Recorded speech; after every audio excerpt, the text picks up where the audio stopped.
This is the Mountainside Podcast, and returning in studio is my friend Jason Loftus. He has been a mentor to me in the photography space. He is one of the most amazing wildlife photographers. Jason has been around the globe taking some of the most impressive photos. He's also the host of Beyond the Wild podcast. But above all that, Jason is a great person. Not only did we talk about photography, we dove off onto a bunch of different subjects. It was an honor and privilege to have him in studio, and I hope that you enjoy our conversation. Good? Okay. Jason, welcome to Colorado. Thanks, man. How's the rut treating you? It's been hit and miss this year, but it's been good overall for sure. So the weather, isn't cooperating like I'd like. I know. I'm out deer hunting right now, and it's the same sort of thing. Like today, I just hung it up tonight. I was like, I got Jason coming in. Tonight would be the night that I shoot one. Right, exactly. Of course. Yeah, I just had a buddy of mine, Dale Evans. He just killed a smoker, public land whitetail in Iowa. Yeah, just, same situation. Weather's rough. He had to leave. He had a public land tag that he drew. Left and went to another state and hunted some whitetails and didn't, struck out. Hunted that unit for like 10 days. On a whim, on his way home, called his wife, like, hey, can I swing by Iowa and, get a couple extra days of hunting in?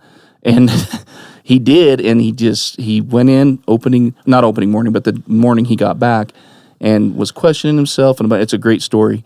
Anyways, he ends up getting up in a tree and smoking a 165-ish inch public land, whitetail. So that's awesome. That's unheard of. Right, with the weather too, right? I mean, I guess it was cooler there, Yeah. He said it was in the 20s that morning, so that helps for sure. But here, the point of bringing that all up is it's been tough because the weather's just been this is like late September weather, October weather. I mean, today it was 62 degrees, I know, it's crazy. It's not real weather. It's been cold up here the last few days. But the last couple days have been warm, but prior to that, we had a good cold stint that kind of drove them into it. Right. I was hoping this week was going to be, because this is the prime. That's why you're here. It's exactly the prime, right? And I know there's some weather coming in. I think Tuesday, Wednesday, and it's supposed to dump some snow and that. And I'm like, of course it is. Why couldn't it just be 3 days earlier? But yeah. Yeah. So my plan is to put down the bow after the. Okay. Because the tag's over then or Sunday. Okay. And then get after it photography-wise. Yeah. Nice. So it is a bow tag? Yeah. Well, it's a rifle tag. Okay. It's, the unit that I'm hunting in it's a private land only unit. It's really small. Okay. And CPW has incredibly hard time managing deer in there just because nobody lets anybody hunt over there, man. Right. It's like this little mountain community has become very dense in houses and very anti-hunting, believe it or not. Oh, really? We're pretty far to the left up here in the mountains, but there's still some of us kind of holding strong that are hunters and get bashed. And it was funny, shout out to my buddies over at the Wildflower, Jeremy, who's normally in here that helps me run the switcher and stuff. He just recently became one of the owners of this restaurant down the street. Okay. And we just had the chef in. He's a great dude. He hunts. But he started this Cajun night there, and they're normally only open for breakfast and lunch. But they started opening on, Friday night last night? Okay. So it's funny. I went deer hunting last night, went in camo and all, and I got some strange looks. And I realized I'm at Cajun night in camo. And then Josh, because I just had him on the podcast, we were talking about butchering and all that sort of stuff. Right. So he gifted me a butcher's saw. And I was like, this is like the most redneck thing that could ever happen, even though I'm not a redneck. It was just kind of funny. That's awesome. Yeah. It's a beautiful thing. Yeah, it is. And no filters. There was a lot of strange looks, though, in the restaurant there. So, yeah. Yeah, I know how that goes. But I just think we've had so many people move in to here that aren't used to dealing with wildlife, right? So when they do see it, they're shocked, right? Which is cool, right? That's a cool experience. Well, and let's be real, like in a town like this, they're in the yards, they become, whether you like it or not, they become like pets to them, They get to know them, they give them names, I kind of get it, I guess, if you look at it from their perspective, but it's still wildlife, and it's got to be managed. And some of those people are the same people that cry about the animals eating their bushes and ruining their fences and raking their cars and whatever, right? So it's kind of interesting. But. It's funny because we had a lady move into the neighborhood, and she must have went and spent I don't know how much money on wildflowers and stuff, from one of the beautiful orchards that we have up here, landscaping spots. And I saw her on the road like the day or 2 days after she got it, and she's all, "You will not believe what happened to all my wildflowers." She's like "Those damn elk." She's like, "I can't believe this." And I was like, "Well, the last time I checked, there was no elk in Denver." So smart ass comments, but that's funny. You just got to learn to live with them. I mean, to the point right now, Colorado Parks and Wildlife is doing a campaign up here, specifically with like realtors that are selling new homes, because we've had a ton of people move in to like half-acre lots, and then they put up a privacy fence because they're so used to living in suburbia. They want their dogs or whatever all the way around their property, but the elk still migrate, and deer and all that sort of stuff. So they're having some issues with that. Are they like knocking fences down and stuff? Or oh, dude, yeah. I mean, elk are totally capable. And they will. I know that for sure. Oh, they can jump. Oh yeah. I have a buck that likes to sleep. The other problem is people feeding them too. So sure. Yep. I have a buck during the summer that he's a nice, 5x5 big buck that loves sleeping under our deck. And the neighboring property next to us, they have like a 8-foot high privacy fence. So it's just on one side of my property, which I don't mind. They got dogs. It's not all the way around their property. But I'll pull in occasionally, and that buck takes off. And we have a detached garage, and he always runs between the garage and then out and around. But I don't know what happened if somebody was like in their yard below me. That buck, I watched him jump that 8-foot fence, no problem. Just up and over. It's incredible. Yeah. It's crazy. Yeah, they're very capable. I know they don't like to do it, but they will. And a 6-foot fence is nothing for them, you know what I mean? No. But it's funny watching the critters in the rut, It's that drive, is a whole nother story. They'll jump about anything. It's crazy. But, they're not dumb, too. There was a buck we chased on Antelope Island for a few years, and he ended up dying. He had some injuries. He broke his ankle, and he ended up getting taken by coyotes, we're pretty sure. But he was an incredible buck, but he broke it jumping the fences chasing does, because they would get him back in the corrals and stuff, get him back there, and he's going after him regardless. So he can't crawl under like they can because of his antlers. So he would just jump, and he was jumping all the time. He ended up getting a broken ankle, and the coyotes got him, But my point is, during that rut, that drive is so crazy that they don't really caution to the wind, right? Oh, 100%. I mean, to the point that they'll just I've seen them walk into the side of cars. Oh yeah, before. Right. What are you doing, dude? Well, and some of these more quote unquote tame animals, when they're in the rut and they got that mindset, they walk right by people. They don't care. They're just one track mind. So that's how the elk are here. I mean, they rut around the soccer fields and baseball fields. I actually watched a bull. I don't know if I told this on the podcast. We were out photographing bulls one morning, and they happened to be on a baseball field, and one bull got another one stuck up against the backstop and gored it to death. Oh, wow. Yeah, it's pretty wild. That'd be wild to watch. It was wild, man. Yeah. Not a pretty thing, Yeah, right. And especially when you got a bunch of elk murder, Yeah, it was at night too. There's families out there watching and stuff. I was like, well, I mean, it is nature, Totally. So it's like, totally, you never know. It happens more than people think. Oh, I was on my limited entry elk hunt actually, and we had a ranger come through and was talking to us, asking us if we'd been hunting in an area. And anyways, long story short, he was doing an investigation. There was a bull that was dead, and they were trying to see if it had been poached, but he'd ran it down and it had been gored. Really? Yeah, and killed it. So that's on a public land out in the open, no fence, whatever. So yeah, it happens more than people probably think. And I don't know, you've probably seen the video going around where that buck is just ramming that one up against the fence, like up against the house, and that little girl's looking out her window. And they're recording it. Oh, it's crazy. I'll have to find it and send it to you. But really, yeah, it's wild. I did see a couple of idiots in this cornfield, and I think it was 2 whitetails, and it looked like one was dead. Yep. Right, and they're trying to get the antlers stuck together, right, which is a common thing. Happens a lot. Happens a lot. Yeah. And these guys are out there trying to help the situation, and both of them got gored. Yeah. You know, I don't know how bad it was, but I was just like, oh my God. I saw they're trying to help the buck do the right thing, you know, and then they cut him loose, and he just was, you know, wound up and wired. So he ran the one dude over, and that's pretty crazy. It's crazy. We've been covering the lion stuff that was going on here, you know, politically. Big time. And that's a good thing. I'm glad. Oh my gosh. I can't believe it worked. I mean, shout out to Dan Gates. I don't know if... Never met him, but I mean, dude, he's... The work these guys are doing and the way they got the word out, and it's just incredible. And thank goodness, right? Because what a crazy thing to even consider. It's unbelievable, man. Like, I'm shocked at how many people actually showed up to the ballots this time. Yeah, right. And not to get political on here. No. I mean, but I was just really...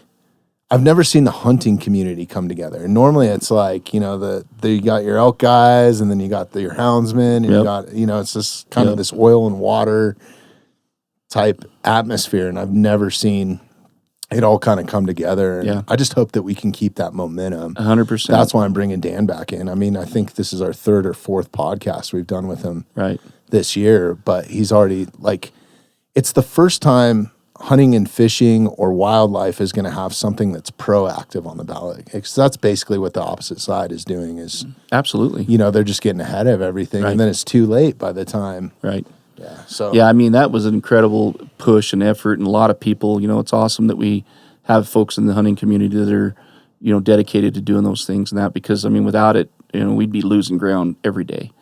I mean, it's because the other side, quote unquote, is absolutely out there, you know, and their goal, I mean, they've said it plain, I know you guys have talked about it, but their goal is to stop hunting. You know, that's their goal. Oh, yeah, 100%. They can play around and talk about other things all they want, but that's their goal, is to end hunting. Which I don't understand why, because, I mean, even in California, you guys have probably talked about it, but, I mean, the dirty little secret is in California, you're not allowed to hunt cats, but they kill just as many cats still. It's just done by a government sniper or... you know, through, you know, individual situations. And then they're not even making money on it. They're paying somebody to do it with your tax dollars. It's just insanity to me, you know? It's just like you don't want to know what the worst part it. about that is? What's that? For me, those cats end up in a dumpster. Oh, they right. literally throw them Absolutely. in a dumpster, man. Totally like goes they're to not, waste. 100% Or if waste. they even end up in a dumpster, a lot of times they just shoot them and let them lay, you know? Right. So I just, I'm with you, man. The craziness behind the ballot box biology stuff is just it's got to stop, you know? It does, man. I feel like at some point, I hope legislatively they can just put an end to that. And it's like, you know, we hire CDOT engineers and stuff to design our highways, and I forget who gave us that analogy. It might have been Dan or one of these guys. I've had Charles in from Hal and just everybody I could at this point. Right. But yeah, it was just shocking to me that we're not listening to the experts. You know, like that's my biggest thing. Right. It's like whether they decide to take hunting away. If the experts came out and said, look, the mountain lion population's getting really low. Mm-hmm. We need to not hunt them for right now. Absolutely. Or whatever. But that's called biologists and scientists in using that as a management tool. Right. That's the difference, right? But when the wildlife biologists turn around and go like, this is the only way that we check to see if the population is healthy. Right. This is how we track numbers. We rely on houndsmen and or hunters to give us that information.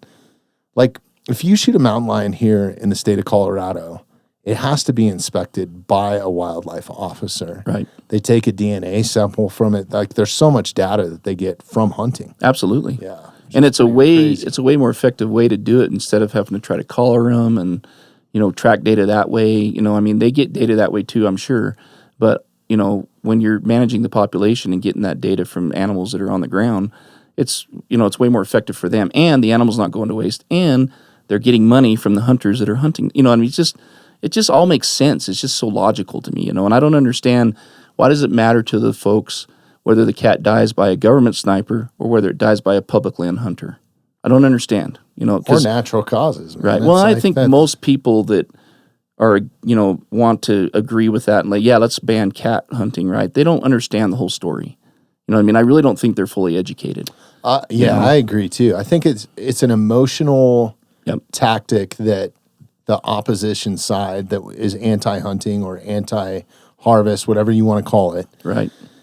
it's an emotional tie, right? It's like, yeah, you don't want animals to die, but what they don't realize is animals are still going to die. Right. Like Right. it's still going to happen, and it's just going to happen almost in a worse way. Yeah. No, To me. It kind of is. I mean, really, you think about it, what's the choices for an animal in the wild to die? What's the ways they can die in the wild, right? It's like, yeah, I mean, starve to death, get hit by a car. get hit by a car, get killed by another, male or something. I mean, they're not pretty ways, And a bullet, unfortunately, whether you like it or not, or an arrow, is a much more clean, efficient way for that animal to die, especially, and then you can get into the trophy hunting thing too, but the benefit of trophy hunting is taking those older animals out of the gene pool, the ones that may not be breeding or whatever, and they've spread their genes. I don't think that, I don't like that term, trophy Neither hunting. do I. I know that there's people out there that do it. Right. And a lot of that stuff happens in Africa. Mm-hmm. And the reason why they call it trophy hunting is because you don't get to take the animal home a lot of the times, No, you don't. It's because of because of laws, right? Right. Yeah. Not by choice, but those laws are there in place, but hunting is what protects those animals, right? Right. So I think that as much as we can get away from that terminology, man, Agreed. like I shouldn't even have said it. No, it's all you're right. It's all right. Because one of the best things that I kind of realized when we were in here having conversations, because I figured out a lot at this table. Sure. Which is really cool. Oh, yeah. It's the best part for me being a big dumb guy. Having some experts in and talking to them and picking their brains. But it's also given me time to think and reflect out loud with no interruptions, Right. which is super awesome. And I think wildlife photography is probably the most intimate thing that you can experience with these animals, and also understand animal behavior and see some stuff that you don't even see when you're hunting. Absolutely. Because a lot of times where you are photographing animals or the time of year, there's not a whole lot of human pressure in the spots where I photograph anyway. So it's Right. a totally different experience than hunting, right? Right. So I really think like leaning on the outside communities outside of hunting. So anglers, right? They experience a lot too, like being in a river and watching a bull moose walk into the river, or a grizzly if you're up, up north or something like that. Mm-hmm. They all have stories to tell too, Mm-hmm. About animals and that sort of thing. And there's kind of that connection to nature. I think if we can tell that story, Yeah. and I think photography is one of the best ways to do it, man. Yeah. Like capturing a still moment, and like everybody loves that, whether either side of the fence. Absolutely. It's breathtaking when you see a great photo, especially yours, man. Like, I appreciate that, man. but I think, as much as we can, instead of there just being a line in the sand of hunters and non-hunters, Mm-hmm. like let's start to bridge the gap a little bit. Let's get some of the people in the middle that maybe they don't hunt, Right. but they understand the values of what it is to interact with an animal and be in nature and that sort of thing, whether you're a rock climber or a mountain biker or whatever, right? It's Right. all kind of interconnected. Yeah, sure it is. And those people affect animals just as much, if not more, than hunters, Sure. sometimes, Right. without realizing it. If you got your JBL speaker strapped to your handlebars and you're doing 60 miles an hour, or probably not 60, maybe 30, right? Down a trail. Mm-hmm. Yeah, absolutely. That little bit of interference is, Yeah. it causes problems. Absolutely. Yeah, I think that's a good perspective, and I think the hard part is getting people to understand everybody else's perspective. I think if people would just slow down a bit, put their pride aside and listen to other people's perspective, so you understand where they're coming from. And I think we don't do enough of that. We really, on both sides, quite honestly. I think that's the best thing about podcasting. Absolutely. Is you can truly like figure out who somebody is by listening to them for 2 hours or something. I mean, anybody that goes on Rogan, and spends 4 hours with him, Right. you're going to know who that person is, whether you're sitting in the room with them Absolutely. or just listening while you're at the gym or on your drive or whatever, right? Yep. You get a sense of that. And I think that that's why podcasting has resonated so much. And I know for a fact we have a ton of listeners that are not hunters, right? Mm-hmm. Maybe they want to be, maybe they have no interest in it, but they're listening because we had a pro skier on, or they know me or something like that. So it's been a great way to explain my passion and not, I think another thing too that's super important when it comes to talking about these issues, just like you said, is like slow down a little bit and don't judge somebody because they don't hunt. Right. Don't assume that they're anti-hunting. Just, try to be nice and explain it to them, and why you do it and what the connection is. I think that that's a huge part, because unless you've done it yourself, there's no way to understand that. Yeah. You bring it up in a lot of different ways for sure, but we're more divided now as people, just in general. You pick the topic, it doesn't matter. And, social media and the mainstream media, iPhone, whatever. Android. You can go down the list, right? Dude, yeah. And it's just it's gotten so extreme. I mean, not to get political either, but it kills me to see what's going on right now on some of my people I know and cherish and love, on the left, if you will, that lean that way politically, that are just like really buying into this whole thing about, maybe you should ban your family, maybe you should not associate with them anymore because they voted for Trump or something or whatever. And that ideology alone is just so detrimental.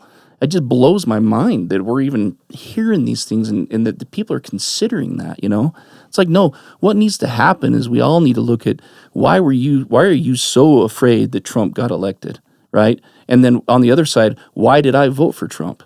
Right? Maybe we should sit down and have some conversations so we can come together. Because guess what? I guarantee from the conversations I've had with people that are willing to, that we share way more in common than we differ on. I mean, there's so much common ground in so many ways, it's unreal. And we might differ on one or two key points or something, right? So I think that's a big deal that people just aren't willing to. I don't know why they're not willing to. Right, it's really gotten extreme where this is my side, this is your side, and you're bad because you did this, and I'm good because I do this, or whatever, But I just think those conversations would be so beneficial. I think people are scared to have them too, because I don't know after why. The election results, right? Like people know me, now from being on this and kind of where my values lie, and, right? Who I am as a person and what I believe in and what I don't. And I'm not always right either, man. No, man, wrong all the time. I'm wrong all the time, Amen. dude. Ask my wife, bro.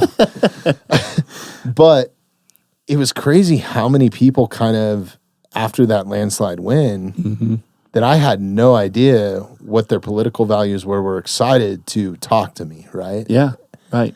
And I think that that's something too, is it's so eggshells now. You don't know who you're going to offend or what you're going to say. And I'm pretty much the same guy that I am sitting here talking to you. Same. I am at the grocery store. Maybe a little bit more reserved. Maybe a few less F-bombs if I'm at the kids' school or something, right? But for the most part, this is what I am. You know, this is what you get. Yeah. And I'm not afraid to talk to anybody about anything. And I think, I just feel like we've talked about this several times on the last two podcasts, actually, that I feel like the left and the right have gotten so extreme, like you said, and their values are so extreme. I think that there is a massive void of 90% of the people are somewhere in between those two extreme lines, right? Yep, absolutely. And I also think that this really feels like, to me, it doesn't feel like a Republican Party, what's going on there. I mean, you got Bobby Kennedy Jr., you got Tulsi Gabbard. Right.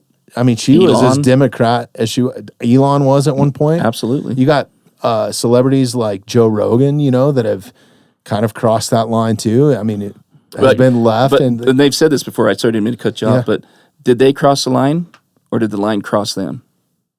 See what I'm saying? Like you'll hear Joe talk about it, right? To your point.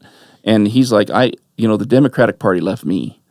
I didn't leave the Democratic Party, right? Yep. My values haven't changed. and this used to be how the Democratic Party, Oh, it's totally flipped. Yeah. So it's crazy, right? So to your point, I really think, and I don't know I think it's probably, if we're being smart, that it is an objective of them to divide and split. So all we do is sit and bicker and fight about stupid things, and then they can continue to do whatever they're doing, right? You know, this whole idea of, cleaning up politics, something's got to change, man. I mean, our system's pretty messed up. And I don't care what side you're on. If you can't see that and admit that, then your eyes aren't open. There's some issues. Yeah. And so I'm excited about where we're at with what's going on right now. And I hope that we can clean up a bunch of this. And that's how I feel that, Trump is going to do. I really feel like that's his objective. And so that's my perspective, right? And that's where I'm coming from. Yeah. And the things I've seen, when I have something pop up, I don't just listen to some snippet and then believe what I'm told.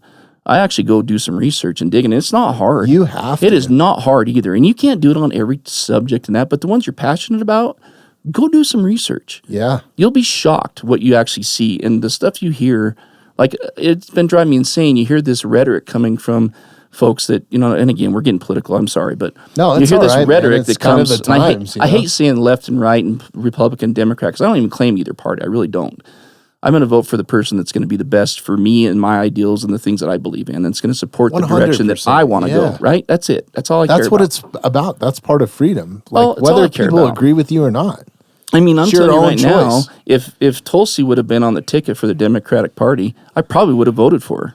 I kind of feel the same way, yeah. And so what did they do? Because of her ideals or whatever, they abandoned her, right? So, I mean, I don't even know where I was going, but, it's just this rhetoric of, Trump said this. Well, did he? Or was that taken out of context? No, go watch the full clip. Mm-hmm. That's not what he said. This is where it was, in context, this is what was said, Well, and even people that are associated with him. Like, I don't know if you saw the whole Tony Hinchcliffe thing. Yeah, absolutely. That went, that got taken so out of context. Way out of context, yeah. They just took whatever snippet that they thought would get the most traction. Exactly. Especially with the American people, right? Absolutely. Because that was a huge question on who are Puerto Ricans voting for, right? Right, absolutely. So, I don't know, man. It's just like, I'm so sick of all the media stuff, and like, I try not to fall into it and fall into their traps, and it's easy to do. I still get caught, It's so easy.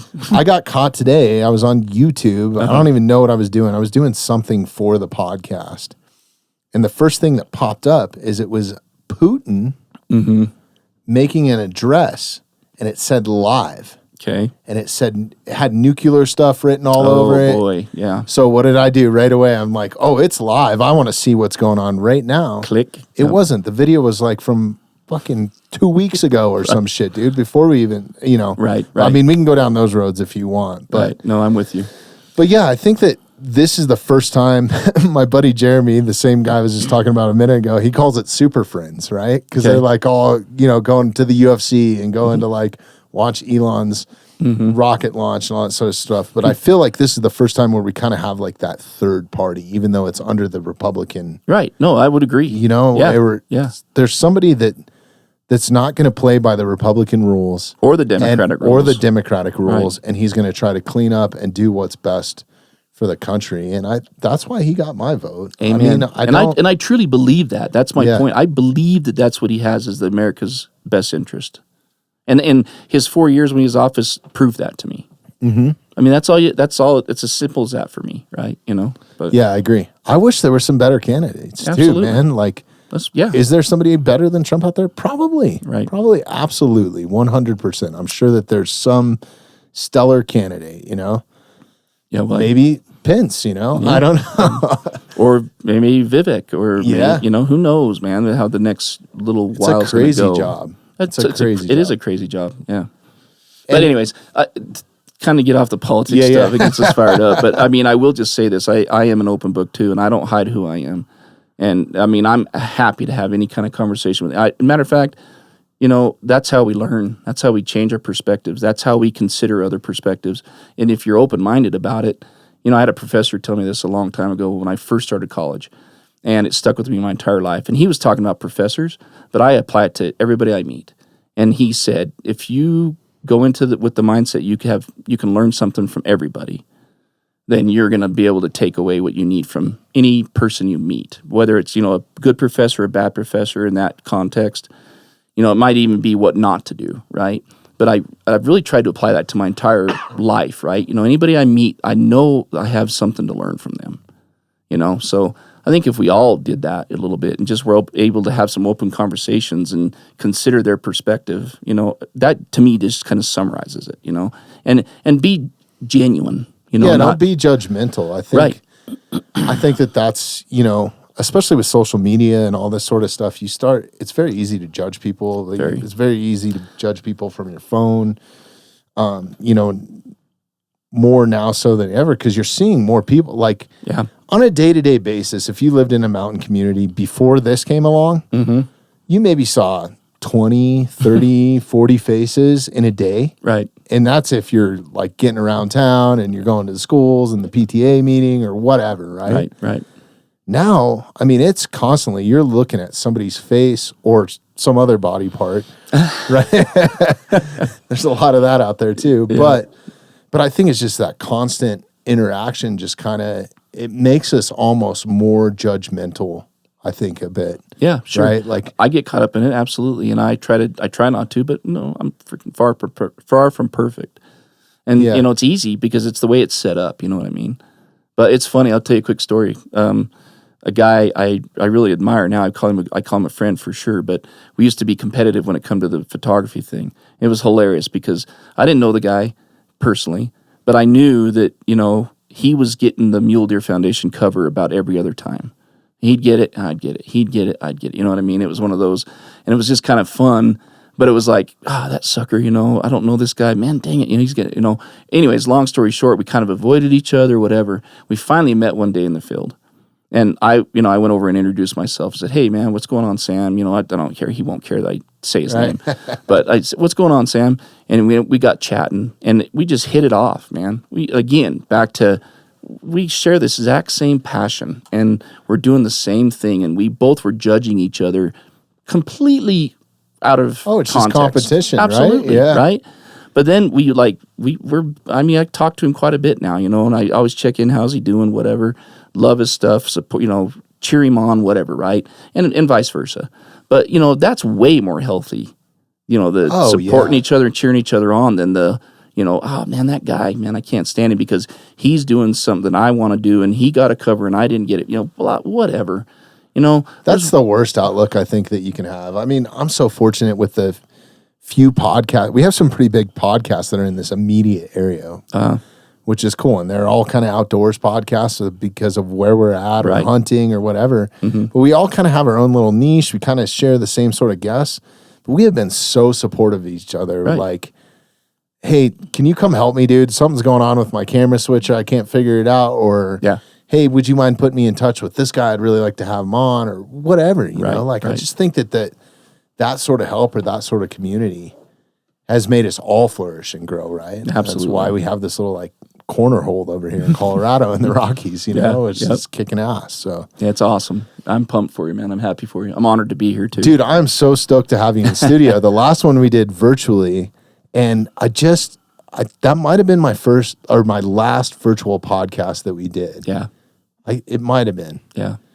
I just was so fed up with it, man. Like the latency and just like I hate talking over people.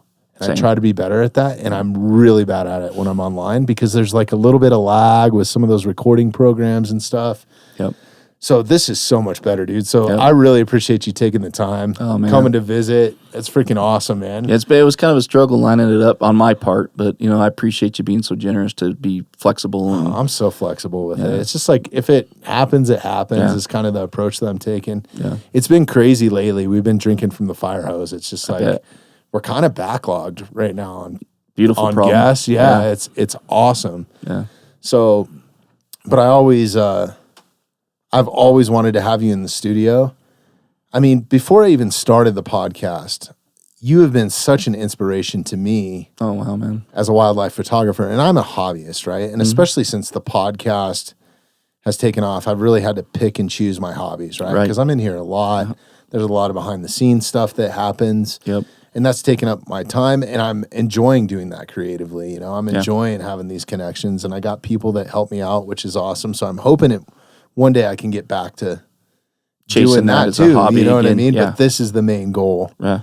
But it's the right thing for sure. But yeah, I'm enjoying it. Yeah, it's definitely. I'm much better at this than I am at probably photography. I don't know about that. Yeah. But I know how much time and dedication it takes, and just as much time as it does, like, you know, trying to be a bow hunter, if not more, right? Absolutely. Like your travel, especially some of the spots that you're going. But then I've been on those trips where you don't capture anything. It's like damn it, man. I went to Yellowstone one time to shoot wolves. Mm-hmm. Oh, yeah. I screwed up because I was like, I can maybe do it on my own. And it was like, it's a tall order. I ran into a ton of other awesome animals, though. It was Absolutely. a great trip. But yeah, I know how much time goes behind that, and just your dedication and the consistency of it, man, is unbelievable. I appreciate that. Like, I really do. I get so excited every time a new post pops up from you. And then I think one of the coolest things that you do is kind of the transparency, like showing some of your settings, like you just explained, like, if everybody's doing better than I am too, right? It's kind of it's driven me. Like, some people that I've helped start their podcast have these podcasts now that are like higher production value, like just way cooler, like, right. And it's made me be better and like step up our game and do that. It's the healthy competition, right? Yeah. Everybody lifts each other up, and you just keep getting better and better. If it's healthy, if it's not, I don't think it does. But right, yeah, that's cool. I agree. That's cool. Yeah, man. So it's been awesome, but you have been you are my favorite wildlife photographer. I name drop you all the time. So to have you actually sitting in here is awesome. And I know I'm fanboying you right now, but it's something that I think is really cool. Derek, can you pull up Jason's Instagram or Untamed Images on Instagram? If you are not following this page, you absolutely should be. In the show notes right now, if you're listening to this, or if you're on YouTube. Do you have a YouTube channel?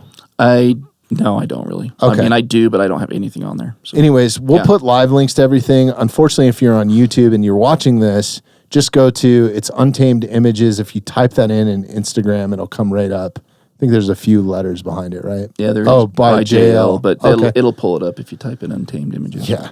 How could you miss it, man? Like, and if you want to see some of the most amazing wildlife photography, hands down in my book, if I were an editor, these would all be covers, man, for the most part. So you're too kind, man. Yeah, I just love your style, your composition.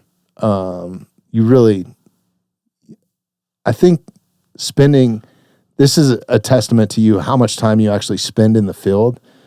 Like, some of these looks that you catch on some of these animals, I think is just so cool. Yeah. Because I've experienced this, multiple times, but maybe never captured it. But you know what it's like, right? And so not to toot my own horn at all, but it's a time consuming thing, right? You got to sit with that animal. In a lot of cases, hopefully you can be with that animal long enough, to get those looks, and you're waiting for that look or that pose or that situation, and a lot of times it doesn't come together, quite honestly, and I go home more often without what I was looking for than I do with what I'm looking for, for sure. But it's a numbers game for sure, and it's like we talked about it on our podcast, multiple times about it's a numbers game, time in the field. When you go on a trip, you should go for more than just a weekend if you can. Some people can. I get it. So how you commit your time. But for a hobbyist photographer, if you go on a trip, go for 5 days instead of 2 or 3, because most of the time, depending on where you're going, you're gonna have a situation where you might get 2 days where I've been in Yellowstone, back to your point, where I've literally gone 3 days without even clicking a shutter. Like, no joke. And this is winter trip type of stuff. But so those things happen. That's rare, but it happens, right? So you do a weekend and you hit it wrong, because animals go in a cycle quite a bit. We talk about this all the time.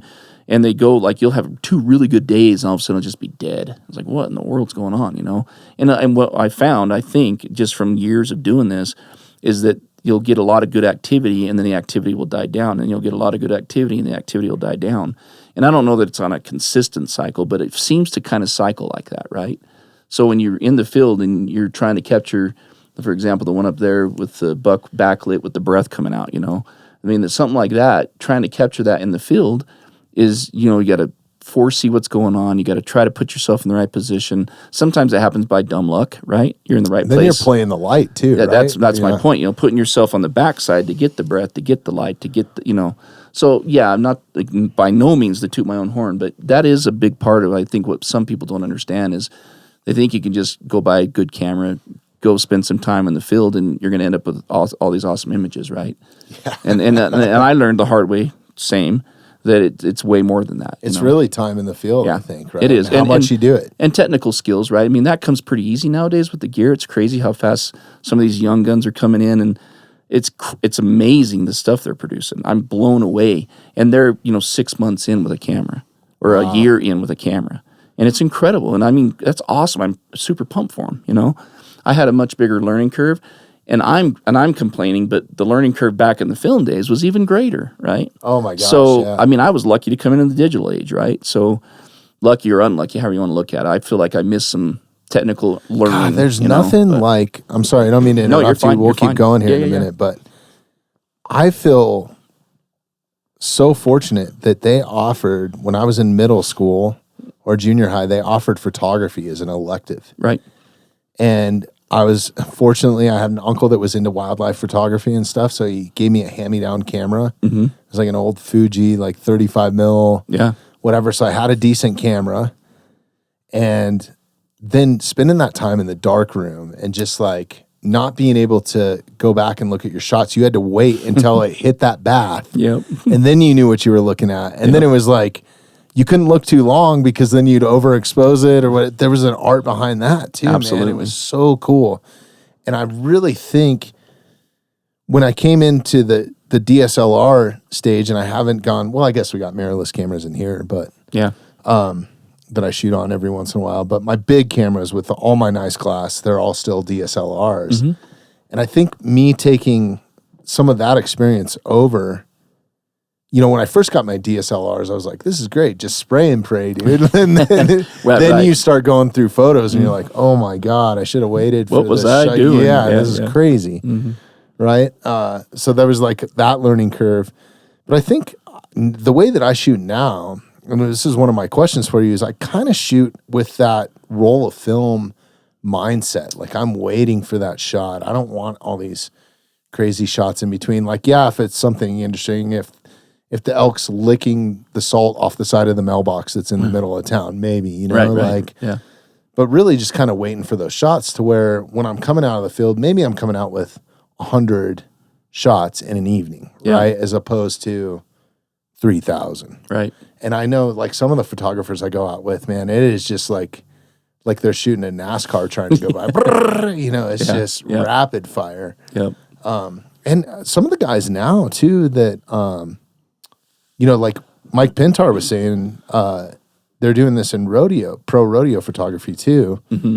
A lot of guys are just doing video now because the video quality is so good, and then they're stopping the video frame, rate right. where they taking the frame out rate. of it. Yeah, man, I know we're so close to that, and it's right. To me, it just, what's the fun in that? Yeah. I'm sorry, but for me, and everybody teach their own. Don't get me wrong, but part of the fun is capturing that moment, right? Now, I'm going to be real. So if I'm shooting at 30 frames per second, well, that's 30p in video, right? And you can grab that frame. So it's really, you're basically shooting in video, but doing it still mode, right? So what's the difference, if I'm being honest, between capturing that one exact moment and 30 frames per second or doing the video, right? Is there any difference? I don't know. Because... so it's the lines are getting blurred here big time. I think what the difference is if you're honest about it. Oh, 100%. Right? Yeah, I think that there's some transparency stuff that doesn't happen in this world, you know what I mean? Well, yeah, and but, AI and a lot of guys are in it for the money, man. Absolutely. You want to, whatever, if the technology's there, you want to have the best quality. Absolutely. Image that you can have if you're trying to do it as a business. It's only being a smart businessman. But if you're an artist, which is probably more what I prescribe to, I guess, is for me, it's kind of that moment in time, freezing that moment in time. Right. And then just kind of the artist mindset. Like, I think not worrying about what other people think about it. Sure. Honestly. Yeah. Like, I think you have to do that. Yeah. And to me, again, I think it's all about being transparent. Like I've talked about this a lot. I try not to post anything on my page that is, anything that's not true wildlife, first of all. I have some photos from zoos and other stuff that I'll never put on my page. I didn't even think about that. Oh, zoos, wildlife farms, high fence areas, whatever. It's just me personally. It's against nobody else that's doing it. I don't care. But my big thing and my perspective on this is, listen, just be clear. I don't care if you took that photo at a zoo. It's a tight shot of a lion with some cool light or something. It's a gorgeous animal. So what? Just say it was at the zoo. And a lot of people do, in all fairness. But a lot of people will try to pass those things off too. Like they'll post a cougar shot, and it's a cougar that's obviously on a game farm, right? And it's posing on a rock or something. It's like, come on, man. Hey, listen, it's hard to get cougar images, right? Yeah, man, crazy. So if you want to sell cougar images and you want to be in that, a lot of those magazines are still willing to, take those kind of images. So if you want to sell them, you got to kind of play that game. Go with the houndsman. Go with a houndsman or something, right? Let's but then, most of the time, if it's a lion in a tree, how did that photo get taken, right? Yeah. So, and I don't have anything against that either. I've gone with a buddy of mine that runs hounds, Dusty Nelson, and we've went and chased cats before a couple times, and weren't successful in getting images. But, that's probably one of the hardest things to photograph. Right? Absolutely. Are those elusive cats like your snow leopards, snow leopard is way up on that list, but that's crazy because they're so rare. But you're getting to see a lot more people get those images too, right? Because they've got a tourism industry built around it now, and there's places you can go that you're getting pretty consistent images. And I don't know for sure if they're being fed or baited by I don't know. I have no idea. But sure. Again, I just think it's about being transparent with what you're doing. To me, that's all that matters to me. I don't care if you modified the image significantly, you've used AI, just say you did. I don't care. It's still art, right? Now, AI gets a little crazy if you're using elements of AI to enhance your image. Okay, but if you're just creating an image AI completely, to me, that's a little bit like, that's not even art. Can you tell or have you seen any wildlife? Not photos so much. Like the photos I've seen are, it's almost like, that's obviously AI. Well, some of the stuff that I'm seeing is like a kid holding the dragon. I'm like, that looks fucking pretty damn. Dude, there was a video where it's crazy. There's one going around where there's these guys holding a polar bear, and they lift it up off the side of the ice, and it's on the deck, and this polar bear snuggling with them. Or something? I think I put it on my story because I was like, this is insane. I did see that. People are thinking this is real. That's AI? Absolutely. Dude.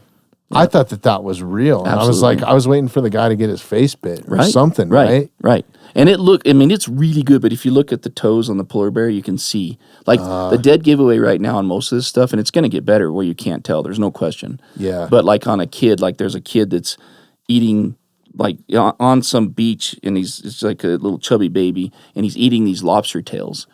And it looks crazy, and he's just going to town on these lobster tails. And I had somebody send it to me. I'm like, dude, that's fake, man. And he's like, no, it's not. And I go, you look, and you can see, like, the fingers don't quite look right, and the toes don't, See if you can find that polar bear video, man. Yeah, that thing is crazy. Yeah. I remember seeing that. Because, that's wild, because I thought it was real. Yeah. Well, a lot of people do, right? And that's what's getting frustrating is that people are doing it disingenuously, you know? And it's going to be the case. I don't know how you ever get away from it. I really don't. It's just going to be the way it is. So I think it'll get to a point where hopefully editors and people like that are looking for stuff are going to want real stuff instead of just the AI generated stuff. And that's, as a person that's trying to do some of this stuff, it's what you can hope for. And that's kind of why you only capture wild animals, right? It's like you're genuinely capturing the moment, and that's the goal, right? Right. So back to the 30 frames a second. I don't shoot. Type in like baby polar bear on boat AI, maybe rescue. There, to do that rescue one. Yep, second one down. That's the one.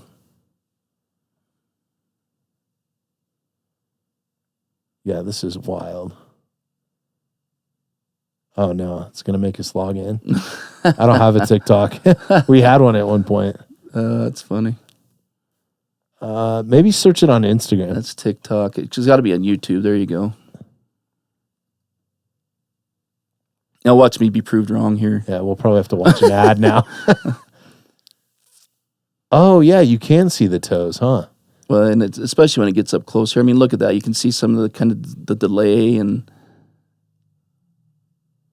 So are the humans AI or is just the polar bear? I think the whole thing is, and really, you can't really see. I wonder if they've cut because you can't even see. Like there's some angles on the one I saw where you can see the bottom of his feet and stuff when they're holding him, and it looks like it's been cut and edited differently. Anyways, because now you can see it all looks pretty normal. Yeah. But there's elements there was on the one original point there, I saw. go back a little bit, where the paw was like blending into the jacket. Yeah, that's what I saw. Right there. Right there. Yeah, See, it looks like a hand. that's almost. you can tell that's AI right there because the claws disappeared. Yeah. So there you go. I feel better now. I was like, crap, it's going to be real. Damn it. Well, I just saw that and I was like, what are these guys doing? Hey, I did First the of all, same you thing. I don't was do like- this with wildlife, right? No, you don't. This is so bad for kids to watch. Hey, absolutely. Well, this gives you that whole Coca-Cola polar bear vibe, right? Let's be real, you know? And I'm not going to go down that It's path. crazy, man. The Denver Zoo, which I'd love zoos as a kid because I love animals, right? Yeah, but now that I've gotten older and like kind of realize what's going on there, it's sad. It's very sad. It really it's is. depressing. Yep. But at one point, the Denver Zoo had polar bears, and they had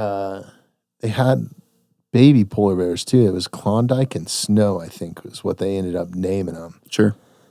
But that was so cool to go there, and the polar bears would. There was like an underwater exhibit where you'd walk up, and the polar bears would swim underneath. Right.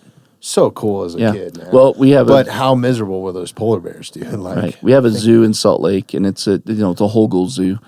And I mean, I have grandkids, right? I'm a grandpa 5 times over, which is crazy to say, but wow, I'm loving it too. Let's go. But anyways, it was fun. We took them all to the zoo this summer, right? You know, and I think there's still a place for those things, right? Especially for people like for me. I can't wait till I can just say, "Hey, Michaela, Jaden, I'm taking my 2 grandkids, and we're gonna go shoot some photos. Yeah, I'll be back later, whatever." And I can't wait to do it because I'm totally going to do it. I want to introduce them to that. I want them to have a passion for the outdoors and for wildlife. I want them to understand why it's important. And I want them to understand the connection between, the wildlife and their food and how they get their food and where it really comes from, all those things, right? Because I think that's a big piece that's missing nowadays, for a lot of people. So I think it's important. And, I don't know where I was going with that. I'm being honest. But that thought just came. Well, I think you brought it plain and simple is just your photography reflects genuine wildlife, right? Yeah, right. And in a zoo setting or something. Oh, there's a place for zoos. A lot of those animals are sedated sometimes. Right. Right. Some of them they're not really malnourished, but they're not eating and hunting like their normal diet. Right. So you see some of these lions, man, they're not in a very big enclosure in most zoos. Right. They're kind of in a small spot. They're getting fed steaks. Like it's not, they're not out hunting what they're like, what they want to do. Right. Yeah. But you made me think of my point again, and I think it's important because I think there is, in my current position on this, right, because I'm a kind of person that absolutely can change my mind and be educated and think about things differently. But right now, my current position is I think there's still a place for zoos. And I think it's to educate those people about, wildlife and our natural world that don't get out and can't go out and see it or whatever, or don't take the time to. And I think a lot of zoos now are kind of changing their policy that most of the animals there are rescue animals and things like that, right, where they couldn't survive in the wild.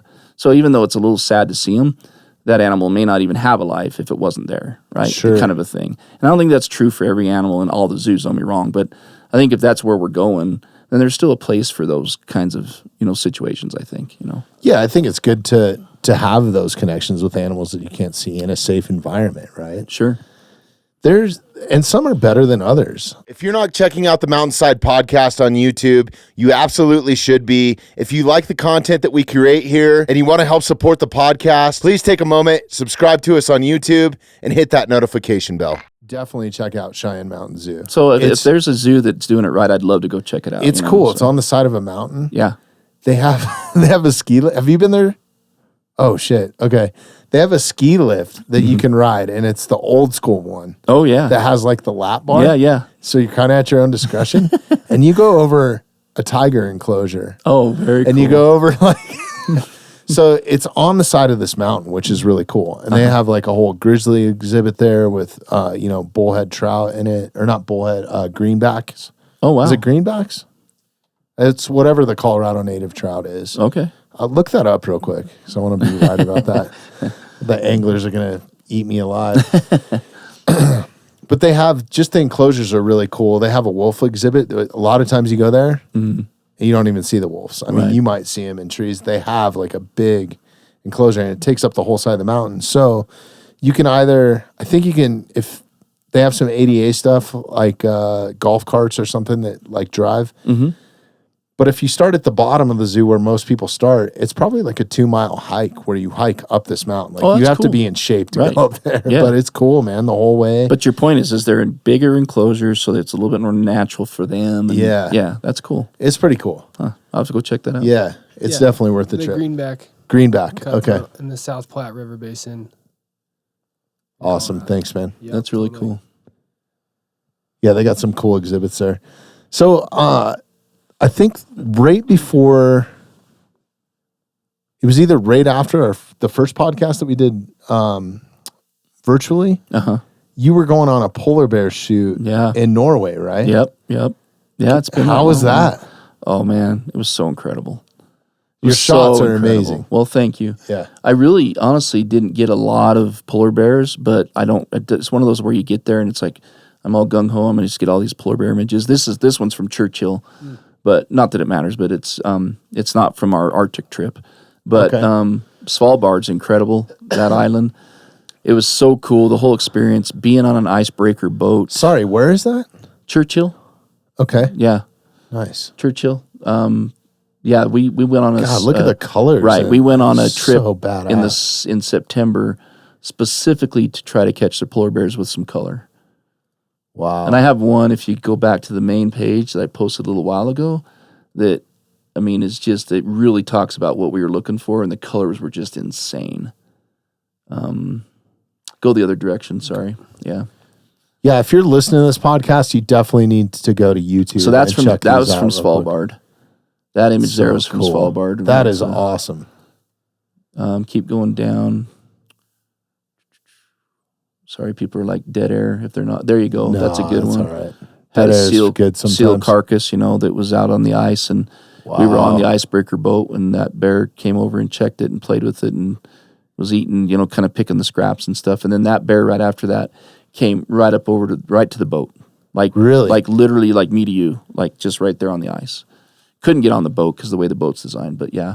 And it was just incredible to be that close. So that's the one I was talking about that I took in Churchill. They are so fascinating. Oh, it's incredible. They're an incredible animal. Yeah. Yeah. But that's the kind of color that is just like, that situation is just... That is unbelievable, man. Yeah, that was a neat experience. Both those trips were incredible. And I did both those trips in the same year. I was trying to think if that was the trips, but yeah, it is. Really? I did both of them in the same year. One was in the fall and one was in the spring, obviously. But was that 2023 that we recorded? Was it that long ago? Yeah. Damn, dude. Yeah, I know. That's what I was saying. It's almost like 2 years. Right. It was before, right? I know it was. That's crazy. Yeah, that was Churchill again. And then if you go to the Aurora one that's on that page, those were from Churchill too. God, that elk photo is awesome. All those right there are Churchill just because of the color and stuff, right? But yeah, and the Aurora dude was insane. That's the first time I've really gotten to photograph it. So did you book, was it a specific like photography guided? Yeah, we went with the guides. I'd love to give them a shout out, Discover Churchill. And they did an awesome job. Drew's a friend of ours, and him and his buddy, they run that operation there. And we went in the fall, and the nice thing about the fall is you still got pretty clear skies. So we had every night we were going out. We actually joked. We have a whole podcast on the trip, but we joked about how it's a cool one that talks about it. But every night we go out at like till 1 or 2 in the morning, and then you go back and get a couple hours of sleep. Then you're up going to try to find polar bears, right? So it was like there was a couple nights. Ron Hayes, the co-host on the podcast, he's like, man, I was just praying for rain or storm or something so we could get some sleep, Right. You guys did you change the name or start a new podcast? Both. We changed the name and started a new podcast, but it's basically just a spin-off from the original one was The Wild and Exposed, and that's still out there. Those episodes are still out there. There's 5 years worth of episodes out there almost every week.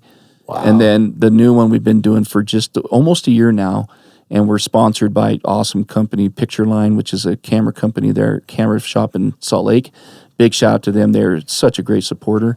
And the cool thing is now is Canon's co-sponsoring it too. Really? Yeah. So, it's been fun, man. Yeah, it's been really fun. Freaking awesome. Yeah, we're so lucky to have the sponsorship and to have the followers that we do. It's a great podcast, man. I appreciate Even if you're not into photography, just listen to some of your guys' experiences. Yeah. And then the little bit of banter that's in there. Yeah, we try to have fun. I enjoy it. Yeah. It's a good podcast. It's definitely worth the listen and the subscribe for sure. I appreciate it, man. That's freaking cool, man. Yeah. Yeah. So do you know what episode number the polar bear one was? Oh, boy. Or is it titled right that now? or something? The polar bear one won't be too far back because it's we only have about 21 or 22 episodes out right now. Nice. I got so many podcasts to catch up on. Yeah, dude. I Awesome. totally get it, man. Wow. Are some of those whale photos? Yeah, that Have was you been from out shooting Mark's.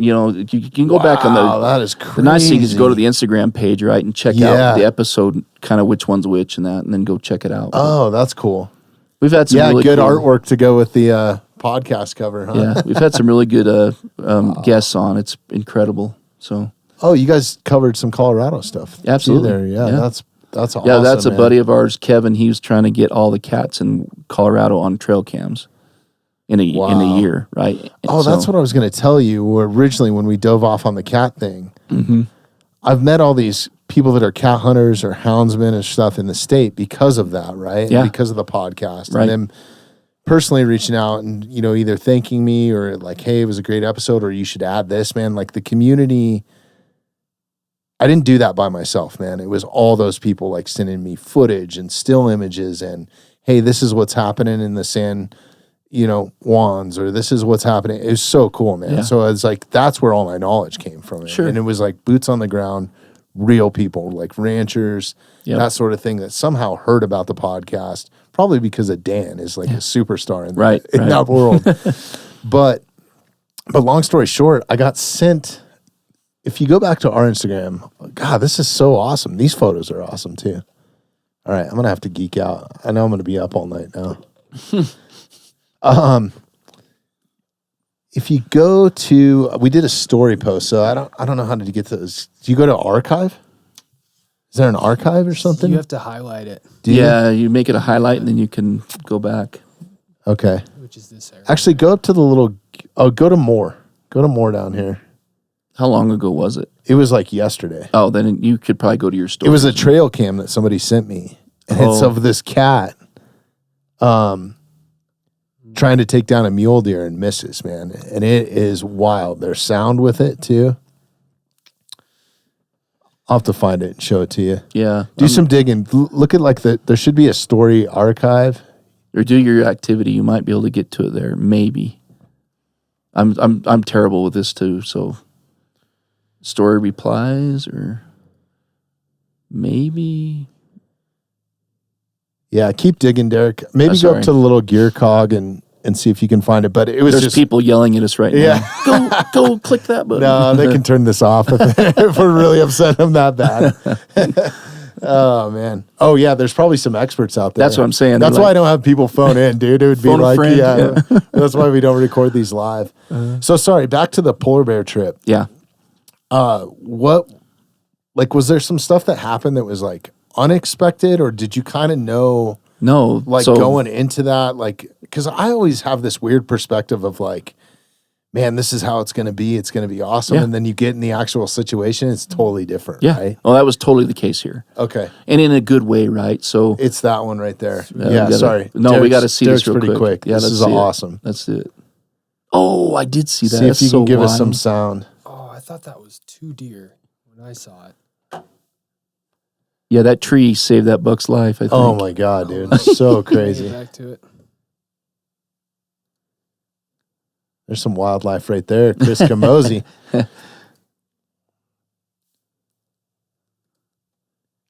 I don't think there's sound until the second part of it or something.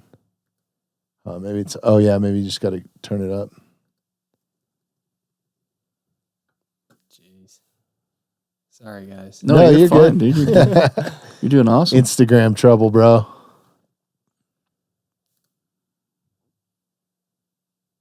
I don't know. For some reason, it's not coming through. Yeah, but But regardless, it's wild, dude. You can hear that cat like crash through all that deadfall, and like, Yep. it's pretty badass. Yeah, man. it's really cool. So like, I think that was the coolest part of all that stuff is just interacting with those people, those different ranchers, like people with trail cams, or Yep. it was crazy. We have I think it was Halloween night. Mm-hmm. There was a cat that was caught on somebody's Ring camera at Oh, like here in 9 town? p.m. at somebody's door. Oh, really? Yeah. That's like cool. not far, like 2 miles from here. Yeah, happy Halloween. That's awesome. Trick or treating, Right. Should have left your candy bucket on that. Well, another crazy lion story, and then I want to get back to the polar bear. Yeah, cool. We had some people move into the neighborhood. They were new to mountain life. This was right around the pandemic. Built this huge privacy fence around their property. And we have a few teenagers in the neighborhood, and they had young kids, all kinds of toys, and their toys were going missing. So the guy came up and knocked on my door because I had young kids, and he was like, "Hey, are your toys getting stolen out of your backyard?" Yeah. I'm like, "No, man, I don't think so." He's like, "I think the teenage kids up the street are." I was like, "No, they're good kids. I highly doubt that they're stealing like whatever your kid's soccer ball or whatever." Yeah. And I was like, "Why don't you?" Or I don't think I gave him the suggestion. He's like, "I think I'm gonna get like a security company to come up and figure out what's going on." It was a mountain lion. No way. Stealing the kids' toys, like toy trucks and like Fisher Price stuff, dude. Like it must have been taking it back to its like You had a klepto cat. den or something, dude. That's Crazy. That's awesome. The guy was shocked. He's like, "You'll never believe." Right. I was like, actually, that's more believable than the teenage kids. Right, yeah. But it's pretty wild. That's man. actually really cool. Yeah, it is cool. Huh. That's So too funny. it I know takes it's one of your taking up the kids. mountain and stashing it. You know, like I don't know, man. that's crazy. Yeah. Huh. That's It's wild. They're so smart, man. Yeah, they all are. those animals are so smart. So sorry, back to the polar bear trip. Like we were talking, I always envision something before I get to something that I'm super excited about, and then so I'm just curious because this is something that I might want to go do in the future. Yeah. No, I would recommend it highly to anybody that wants to have the experience. And that's, I think, what I learned, honestly, if I summed it up, is just that it was, and I've tried to do this way more lately. We've talked about this on the other podcast, but I really think it's important to think about these trips that we get to go on. I'm so fortunate to be able to do. My life situation allows me to be able to do it. Is to really go into it with the mindset that it is an experience. It is, it's not just about getting photos. And I think my mindset going into it back then was, I really want to get polar bear photos, right? And then I got there and realized that we're not going to see as many polar bears as maybe I think I wanted to. But then by the end of the trip, I was blown away by the total experience. And we saw, quite a few polar bears. I can't complain. But, you're eight days on the ocean, Arctic Ocean. There's still sea ice out there, and you're getting right up on the fast ice, which is I learned on that trip because I didn't know at the time what the difference of ice and fast ice. And fast What ice, is the difference? So Sorry. fast ice is still attached to the shore. Okay. So anyways, you're not allowed in those boats to break the fast ice because that's the bears come out and hunt on it, right? So there was still fast ice, and we were able to see some bears hunting, like the ones photos you showed there, where that one bear was still eating on a carcass. So we had some crazy, incredible encounters, and super grateful for them. They were just not as many as I thought originally, right? Didn't see any giant, bears, big males, and of course as guys, right? We're all about the big gnarly males with the big old heads and the giant bodies and the giant claws, but just the incredible. That was probably one of the best boars. Did you see that we any saw. Cubs or? Yeah, That's we did. A nice boar, man. Yeah, no, Jeez. he's a pretty boar. He's young, but he's he's not giant, but he's a really pretty bear. God, they're so big. Look at that paw, man. It's incredible. And then we got photos. You get the ship right up next to the ice, and you can see their paw prints. There's the cub we saw actually right on cue. Nice job. Wow, that's awesome. Yeah, so those were a little bit further away. They're cropped a little, but to have that encounter and see that mama with that little babe, it was really awesome to see. That was actually a famous bear, and I did some editing on that, and to take a collar off. I'm just being honest, right? Yeah. Like we talked. But Because a lot of these animals are they're collared, huh? but a lot of them are. Not all. That boar wasn't, and I didn't have to mess How with do you it, do but that? It's all Photoshop, man. Yeah. Those apps are so incredible anymore. You'd be It is shocked. pretty nuts, yeah. Again, being genuine. You can go crazy and change a lot about an image in Photoshop, and you can change the entire You background. can turn that sow into a boar. You can yeah. thicken them. You can do all kinds of crazy Wow. stuff. Yeah. So it's to me, it's just all back to that real quick, just about being genuine about what you're doing. Sure. But so that's pretty all natural, except for I did remove the collar, and I did kind of take some dirt. She had a bunch of really yellow dirt spots on her butt, so I kind of just cleaned them up a little Hey bit. man, any supermodel would be happy you would do that. You Right? when the little bit of photography that I got into and got paid to is I quickly learned that I did not want to edit models. Yeah, right. Talking like taking little blemishes out of there. It's unbelievable. They don't even look the same. Like they have no blemishes. It's unbelievable. Yeah. It's unbelievable. No, thank you. Yeah.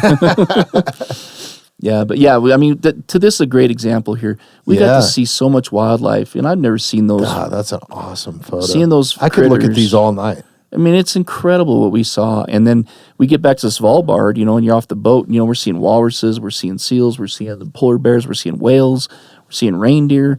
We got so many cool encounters with critters. Then you get back on land and you're seeing ptarmigan, you're seeing the reindeer, back to that again. Oh my God, dude. These are, I can't believe I haven't seen these. I mean, so what was really cool is that, like, we'd have an experience like this. And listen, if you're listening to this podcast right now, go check it out on YouTube. This is cool. You'd have this, you'd get on the sea ice, or you're out in the ice in the bays, and you'd have an experience like that where there's that walrus and that baby. And we could get in the Zodiacs, and so now you're low. So that's a really low perspective. You're not shooting from the big ship. Like you're right on the water. And you get in these Zodiacs, and it's awesome, man. You're cruising around through the ice and seeing animals like this. It's like, there's so many times on that trip I was kind of like pinching myself. Like, am I really here? Am I really having this experience right now with this animal? It was insane, dude. It was incredible. That makes me want to go even more. Oh, it was such an amazing trip, man. So shout out to Jeanette and the folks that led that tour, and they did such a great job. I mean, we were so fortunate to have that experience and to do it with guides that we knew, and they really took good care of us. The whole crew on the boat was amazing. Go back real quick. That's awesome. That's the boat that you guys were on? Is it just flashing through? Yeah, that's fine. But I mean that if you're on YouTube, some of this stuff, I didn't even know that video was there. That's me. But like, that's the kind of experiences we're having. You can see us all, we're all laughing and having fun. Yeah, and it's literally a Arctic blizzard. But it was incredible. That's man. Awesome. Yeah. So we soaked in the entire experience, man. We were super fortunate to have. God, I'm kicking myself in the ass because, when I was touring with these rock bands, a lot of times I would go out and experience stuff, and I'm not kicking myself in the ass. Like, once I figured it out, like early on in my career, it was all about chasing women and bar tabs, right? Sure, yeah. Which was fun. Was that part of your life? Yeah. Yeah. But then as I got a little bit older and, got to go back to some of these places, I'm like, why am I not? I got fascinated with World War II history, and Norway was one of the most incredible spots for that, man. It was so incredible going through like some of those bunkers and like just the culture and the people, and like Norway is a special place. Oh, it's incredible. Svalbard's amazing too. There's the boat. Yeah, so that situation there, what was cool about this spot, and it's funny, we talk about this on the podcast too. You have to go listen to that episode. It's hilarious. But I may have been a little bit aggressive getting back on the boat because you're on the sea ice right here. So we pulled right up to the fast ice and they anchored, and we're sitting there, and they let us off. You can see the ladder in the back. And they let us off on the ice, and we were just kind of chilling, out there, walking around, get enjoying off the boat for a get minute, off the right? boat, have an experience, and that you can feel the ice, going like this. It was really cool, neat experience. But the boat broke away, and the ladder fell.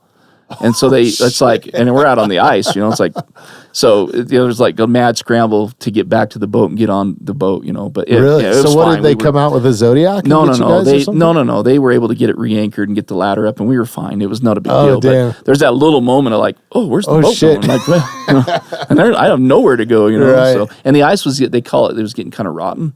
So it was, we were perfectly fine, but it was starting to kind of break up and starting to get, so then that's in the back of your mind. You're feeling the water of the ocean underneath the ice, and just incredible experience, man. I did see some really cool polar bear footage. I hope I say this. If you go back to our Instagram, Derek, sorry, we're just going to spend the rest of the episode on Instagram. Yeah. Dude, I could. We should just do that. The rest of the episode is go through some of your photos, man.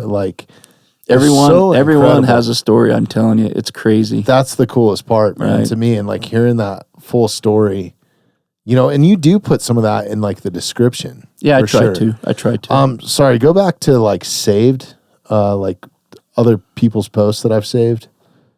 See if there's, go to all posts. I went down a Jack Dempsey rabbit hole yesterday, dude. Editing, I made the coolest edit. Mm-hmm. That guy's so cool. That's awesome. We did a deep dive on him with Chris's podcast, and I learned a lot. It was pretty sweet. Oh, man, I don't know if I saved it or not, but there's this. Oh, it's right here. See the ice? Oh, wow. Yeah, watch this. This is incredible. Oh, yeah. There you go.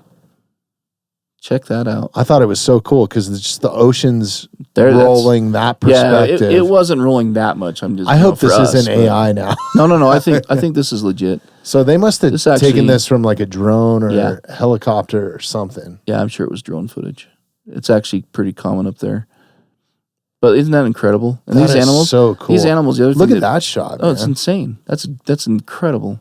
But those animals can swim like I mean, you know it, but to watch them, like we watched this one.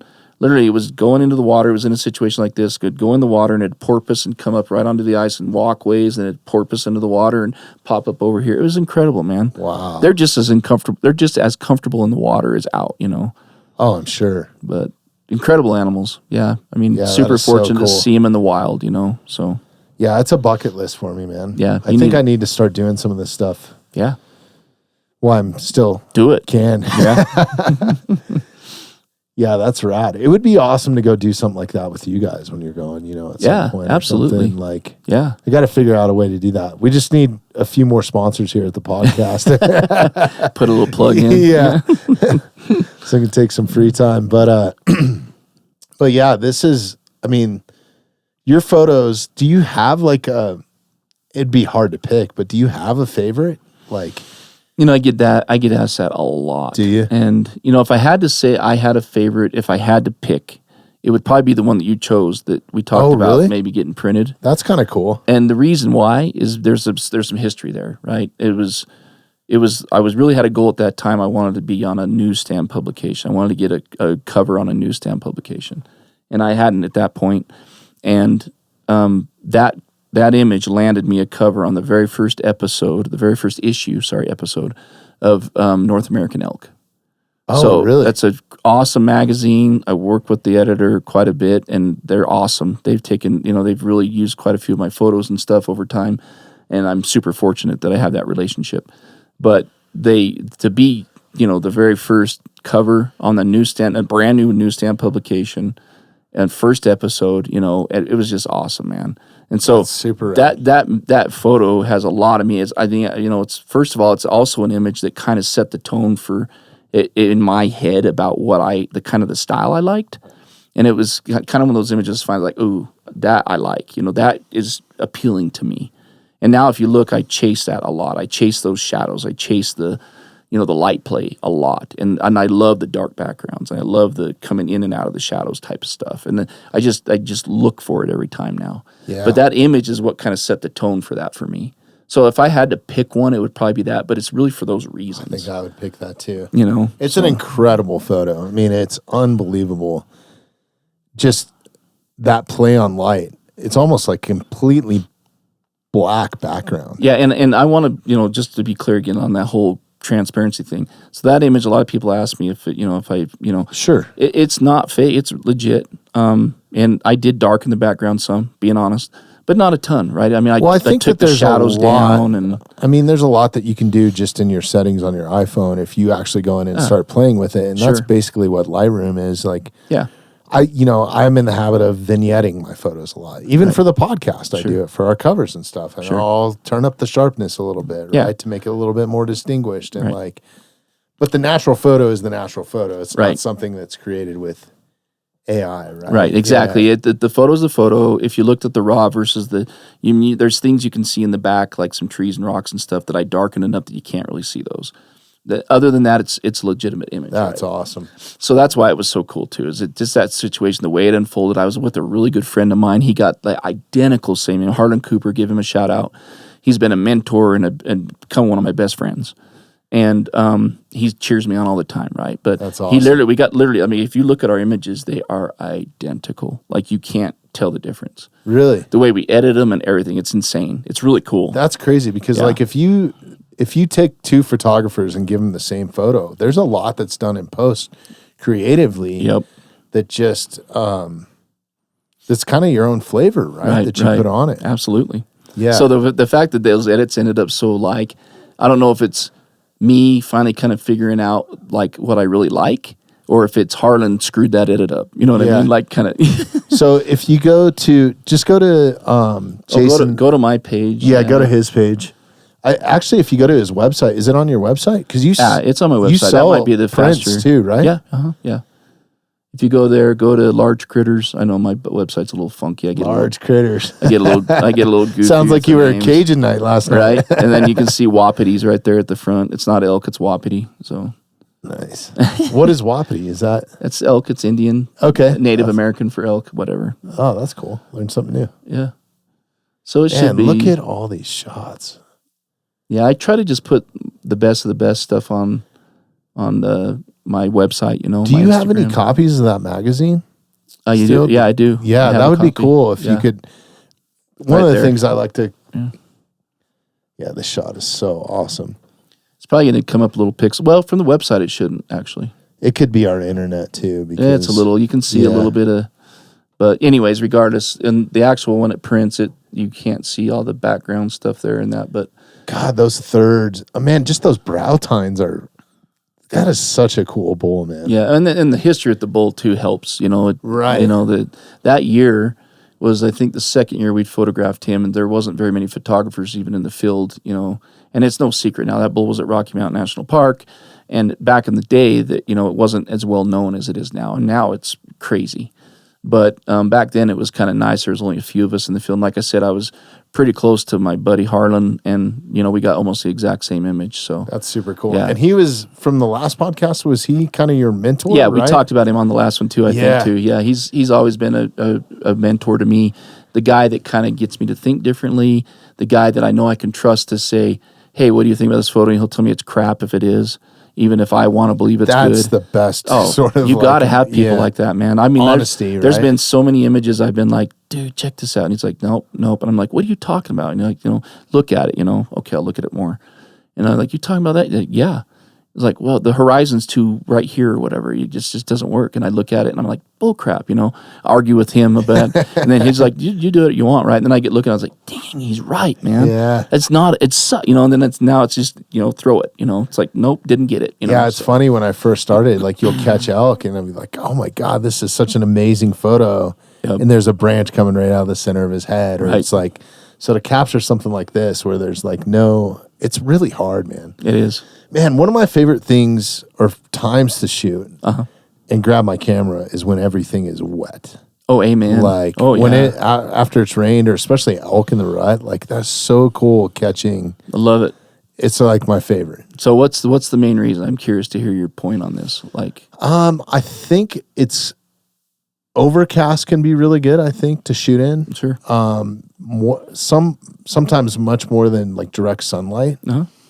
But there's something about the color or the gloss, I guess, kind of like there's a gloss that kind of happens to everything in a photo. Yep. And until you've dove into like, high pixel, high resolution cameras and gotten into post, like some of the coolest things that I've ever done is like photographing my kids. And one of the things that I love the most about photography is you can see things that you cannot capture with your naked eye, right? Like Absolutely. It's so clear and you can zoom in so much now in the digital age. Or if you blow a print up to huge, right? Yep. And if it's that quality. So like I've taken photos of my daughter and she's just got these incredible blue eyes and she was super young and a great smile and just happy. But the reflection in her eyes, I got mom in one and me in the other with my camera. It's really cool. So you can zoom in and see the reflection of what's in somebody's eyes and see that. So I think when everything's wet, it just accentuates it more, right? Because like when you get wet hair, the strands are almost a bit more individualized. There's more contrast, I think, between detail. Yeah, absolutely. Especially when you get into like moss and rocks and just the backdrops. It's pretty cool. You nailed it. And for me, I just add, like, and this as a hunter, right? But one of the best times, in my opinion, to go out in the field is towards the tail end of a storm. Oh, yeah. But even during a storm, for sure, because, especially at that tail end, that's when the animals are back up, they're moving, they get out of cover, right? And it's the same thing with the photography, right? I mean, it's just hunting with a camera. I think we talked about that last time. Yeah. But the way I look at all this is I'm just hunting with my camera versus my bow, That's really the difference. And in all fairness, we're with animals that are way more tolerant. I'm not trying to make it sound like it's as hard as hunting by any means, but I think the connections that I have, really the only reason I hunt, I love that connection with nature. Like, we've talked about that numerous times on this podcast, but where it really hit home was just a few weeks ago with my buddy Andrew Arabito that owns Half Face Blades.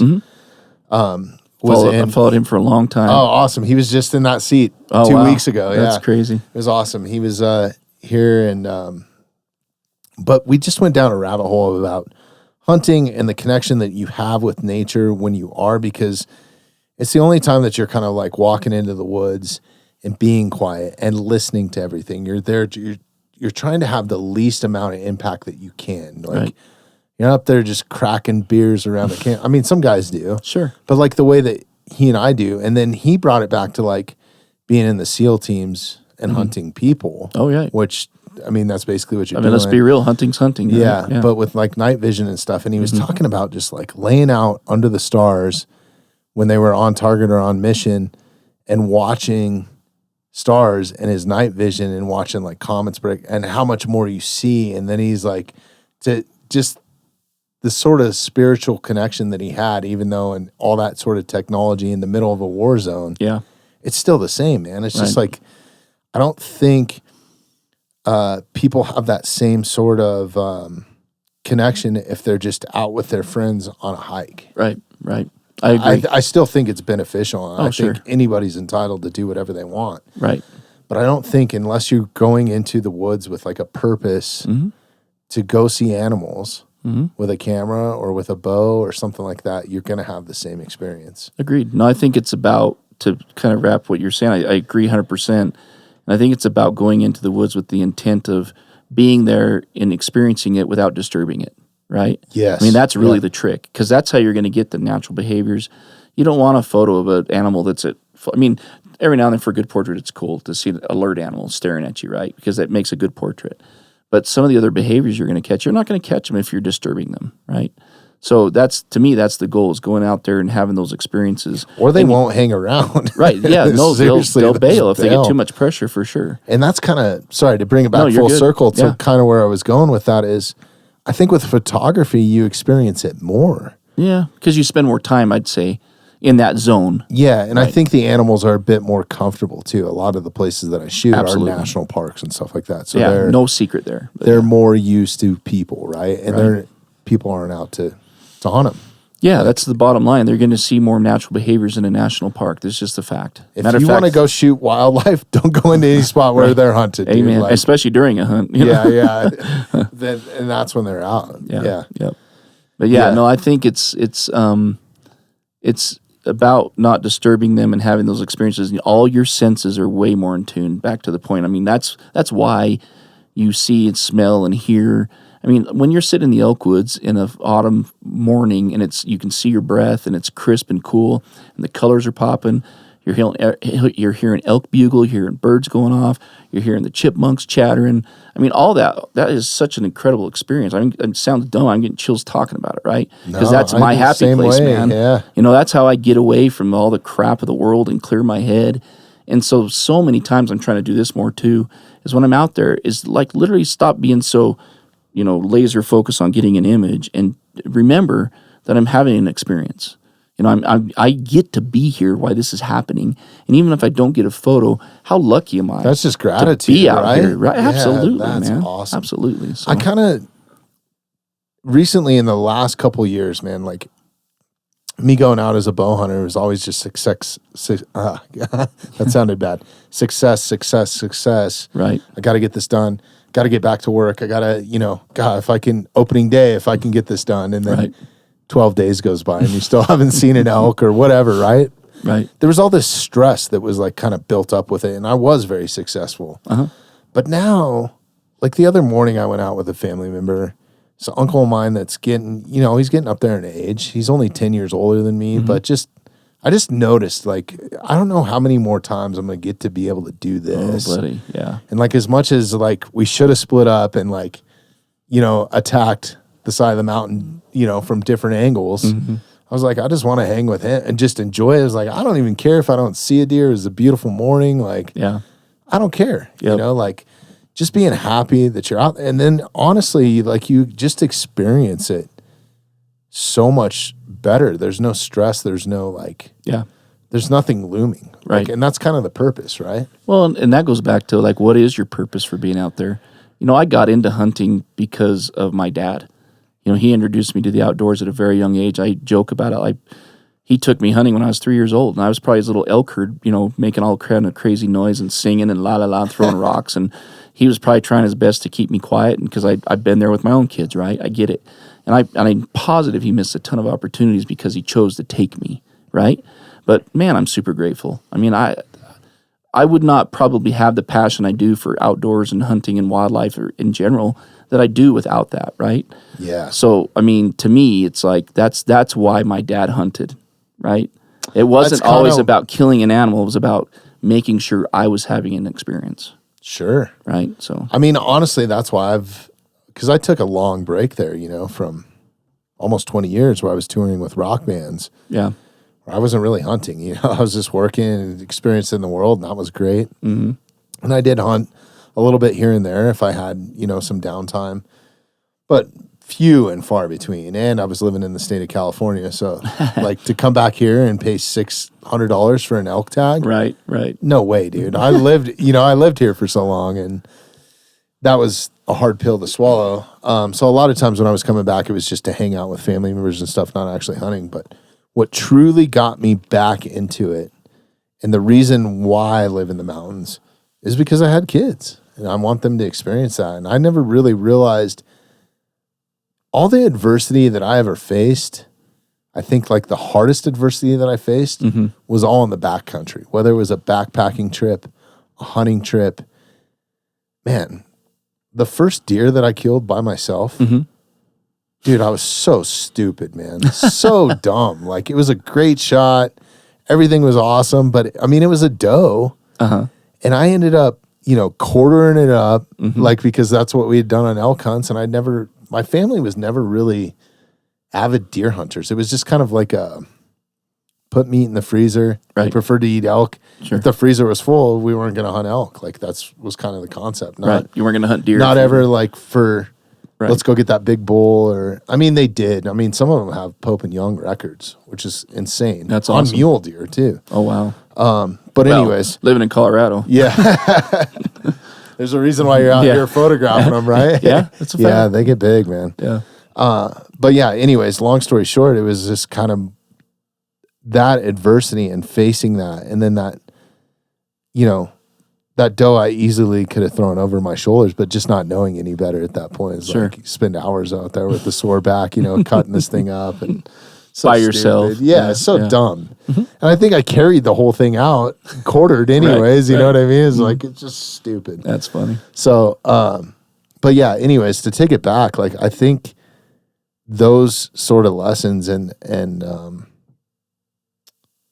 I don't think I would be the same person that I am right now and be able to drive through some of the hard stuff that's happened in my life because of that. It's like, wait a minute, I just got to push through. Yeah.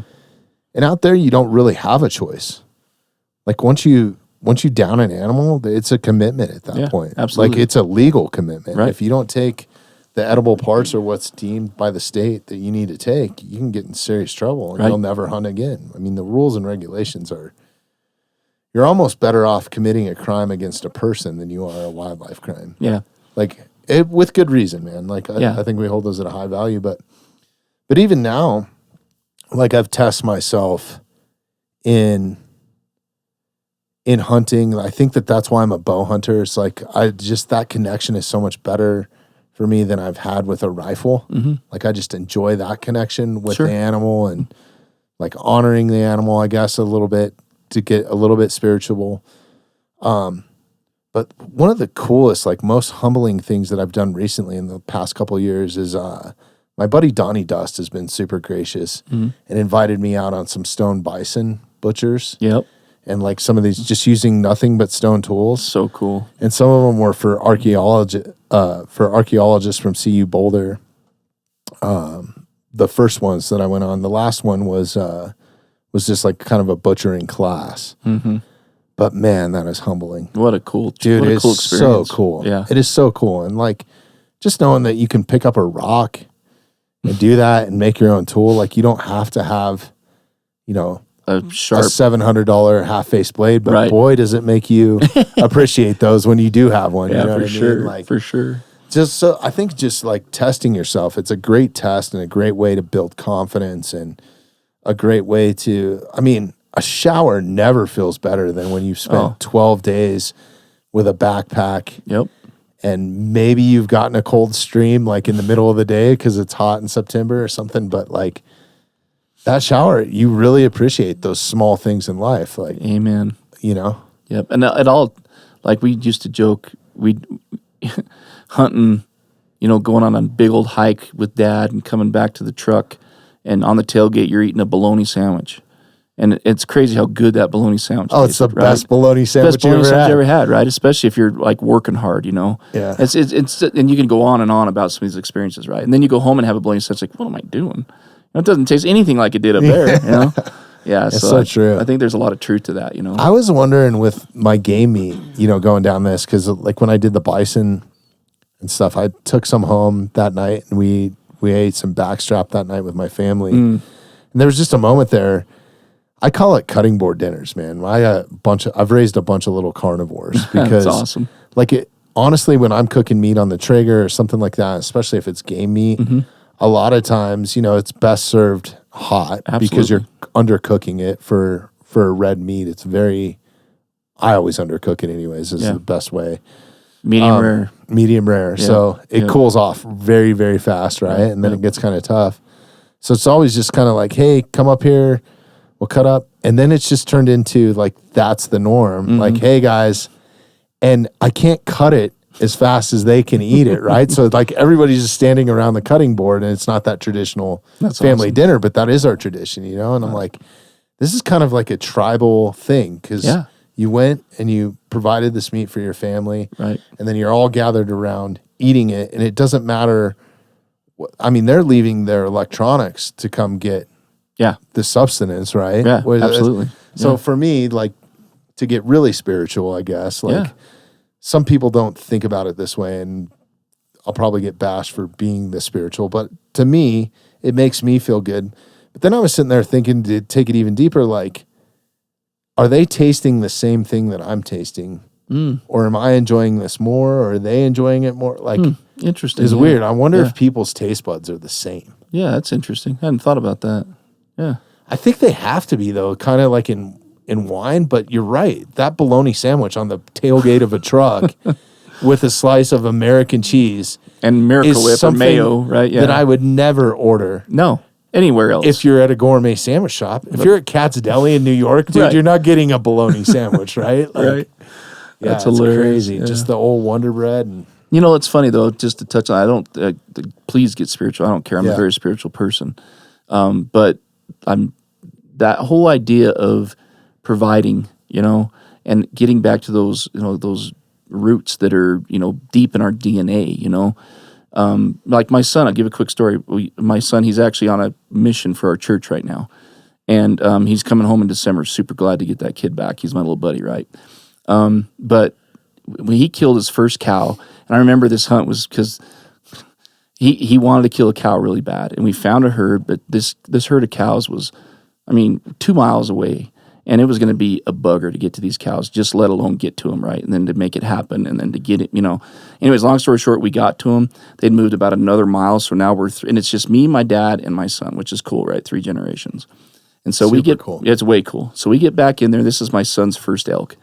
And we get back in there and he makes a great shot. It's one of those, I'm right behind his shoulder, 80 yards. We pick the cow, she's dry. She doesn't have any babies, blah, blah, blah, whatever. Boom, drop her. She's a great cow. We go up there, have the experience. He's crying, he killed his first animal. It's very emotional, very touching for us as a family, right? And I'm not ashamed to say any of that. I don't care. Yeah. And then we all get to work and butchering her and get her all taken care of. And me and my dad and my son hauled her out in one trip because it was a nasty haul out, right? But we get back to the long story short, steep and nasty. There are a couple times I'm like, my dad's, obviously older than me, and he was a beast, just carrying 100 pounds of meat in his pack. Of course he is. You got to show up the kids. I mean, come on, dude. Like, I was like, Dad, should we just stop? He's like, nope. And he powered through and showed us all up, right? Anyways, That's so awesome. we get back to the truck after this crazy hike, and we unload the packs on the tailgate. You know that feeling? It's just like, And then it's like, man, what am I doing here? We did this for a cow, but it wasn't about the cow. It was about that experience we had, right? Yeah. And then the coolest part, fast forward, we go home, I butcher all my own stuff, thanks to my brother-in-law and some friends that taught me years ago. But I butcher all my own stuff. And we go home and we butcher it all up and have it all, some grind and some burger, whatever, and some steaks. And I remember us sitting at the table one day and we're cooking up some elk steaks, and they're Hunter's steaks, right? That's my son's name. And I remember seeing the pride in his face, I'm getting emotional. Yeah. But I remember seeing the pride in that kid's face that he had provided that meal for our family. It sounds dumb. I'm getting a little emotional talking about it. No, man, I it's totally understand such a that moment, connection. And that kid at that moment had the connection of where his food comes from.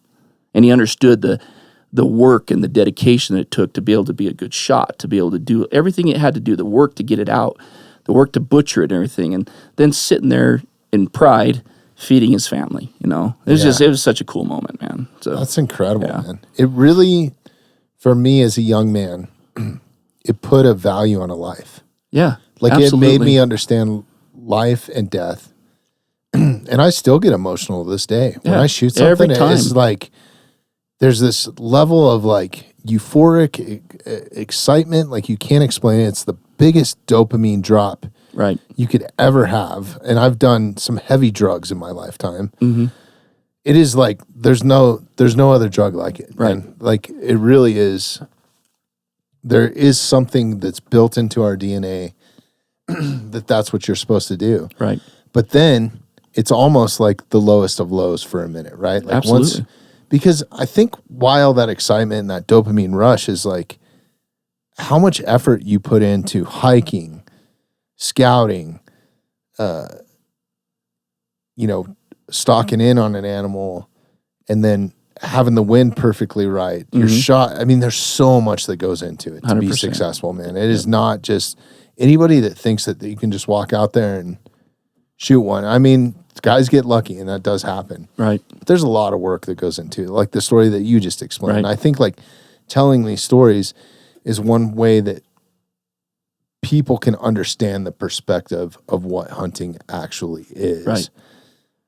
But for me, my perspective was it gave me the how do I say this? Because I want it to come off right. Mm-hmm. It gave me perspective on life and what it was to take a life Right. to where, God, I would never want to experience that on a human.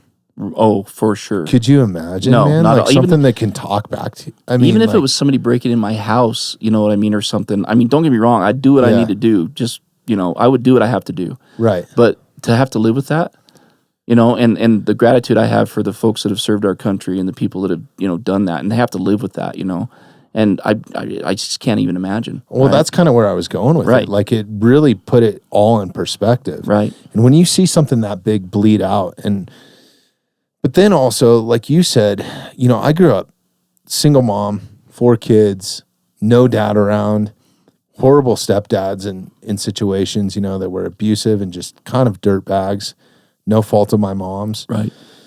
So we were on government programs. I was working when I was in middle school, in the summer and stuff, so I could play football and do some of the stuff that I wanted to, and the main reason I hunted is like, it was the only way for us to really have steak, right? Yeah. Like, we could have burger maybe Right. once in a great while, like ground, like tacos or something. But Sure. to have steak, I had to put stuff in the freezer. And man, that sense of pride and feeling that I had at 12, 13 years old, Yeah. there's nothing like that. How else could you get it? Feeding your little brothers and sisters. Yeah, you can't. I mean, I've thought about it before. Like, what other experience could you relate it to? There's nothing. I I mean, mean, I couldn't come up with anything that would be more powerful or more poignant. You know what I mean? oh yeah, for sure. But I think you can get it though from, even if you don't eat meat, I think you can get it from gardening. You know how hard it is to fucking That's grow a garden. No. That's a good point. That's fair. Yeah. I honestly hadn't thought about that. But at the same time, like my argument to people are like, well, why would you do that to a living thing? I mean, plants are a living thing. They breathe. Yeah. All the stuff we're learning. I think they're I think they're a lot smarter than we give them credit for, man, for sure. Yeah. But yeah, I think harvesting your own food, like there's been times, I think I've told this story on here before. I was a bear in my former life. If you believe in former lives, I'm pretty sure I was a bear. Right. Because one of my favorite things is wild raspberries. Okay. Like whenever I come across them, it doesn't matter what I'm doing. If I'm elk hunting and there's a huge bull, like maybe I'm going to pass by that raspberry patch but I'm going to grab one at least on the way by and hope that I'm not grabbing thorns. Yeah. But there's been afternoons where I've walked into a spot that's just like littered with raspberries. And I'm like, I'm just going to hang out here for a while and enjoy myself. You know what I mean? Awesome. So it's like, those are also the experiences that you get from hunting. And you're not even being successful. You're just successful in something else. Or, you know, some of the interactions that I've had with bobcats or, you know, elk hunting this year, I saw the biggest bobcat I've ever seen. That's awesome. I thought it was a lynx, man. It was crazy. And you didn't call me? No, I'm just kidding. Dude, we were in the truck. It happened so fast. I'm kidding. That's a nemesis for me, but yeah. Oh, really? Yeah. Just a wild Still bobcat. trying to capture one? Still haven't gotten a good bobcat photo. Really? Yeah. I might be able to turn you on to one. Yeah. That'd be awesome, dude. Yeah. That'd be fun. I mean, it's one of those that just, anyways, I'm sorry I derailed Yeah, your cats story. are hard, man. They're so hard. They really are. Yeah. The only time I've really experienced them is when I'm hunting. Yeah. Yeah. Yep. And I think some of it's to do with like the cow calling and stuff like that, you know, like For they're sure. coming into that. If you're sure. good enough at it, Yep. you can trick those guys too. Trick predators. Yeah. Which is scary. But yeah, those sort of connections, I don't think that there's any better lesson for kids. I wish every kid could experience it once. Yeah. And that it wasn't such because a lot of like family friends and stuff that we have that don't hunt, they're always kind of like put off by me. Like that guy's, Really? if they don't understand it or they've never done it or they've never been around it. Oh, sure, because right? like they don't have the perspective. Yeah. But just explaining it to them, they're like, oh, that kind of makes sense. You know what I mean? Like it's the cleanest way to get your meat. Yeah, the worst, and you've seen it before. Everybody's heard this, but the worst for me is when you get the person that's like, how could you dare kill that, right? As they're eating their Big Mac. Right. Or something, right? You know, it's just like, or their Chick-fil-A sandwich, right? It's like, come on, man. I mean, like, at least know enough about where food comes from that I don't know, the elk that I killed that fed my family is way cleaner, way healthier, and I did it on my own. I didn't rely on somebody else to do the killing for me, you know? And don't kid yourself if you're eating, you know, processed meats and stuff that was an animal at one point that died in probably a way worse way and lived in conditions that were way worse than that wild elk did, right? 100%. So, man, I get it. Not everybody can hunt, and there's not enough wild animals out there for everybody to hunt. I mean, that's the bottom line. But, you know, don't, you know, come at hunters if you're eating your Big Mac. You know? I think that those are that extreme side, though, because most of the people that I've experienced, you know, other than the hate that I get from the podcast, which those are all keyboard warriors anyways. Yeah, it's like, that's really nobody's ever blatantly said to my face, like, well, that's not true. One time in the grocery store. Oh, in a grocery store, nonetheless. Well, I was coming home from deer hunt. I deer hunt super close. I was going to go deer hunt tonight and then come in and do the podcast. I think I told you that. Yep. But anyways, one night I was coming home and the wife was like, hey, can you stop at whatever Natural Grocers or King Supers to get the certain type of milk? And I was like, yeah, no problem. But I'm in full camo, right? Right.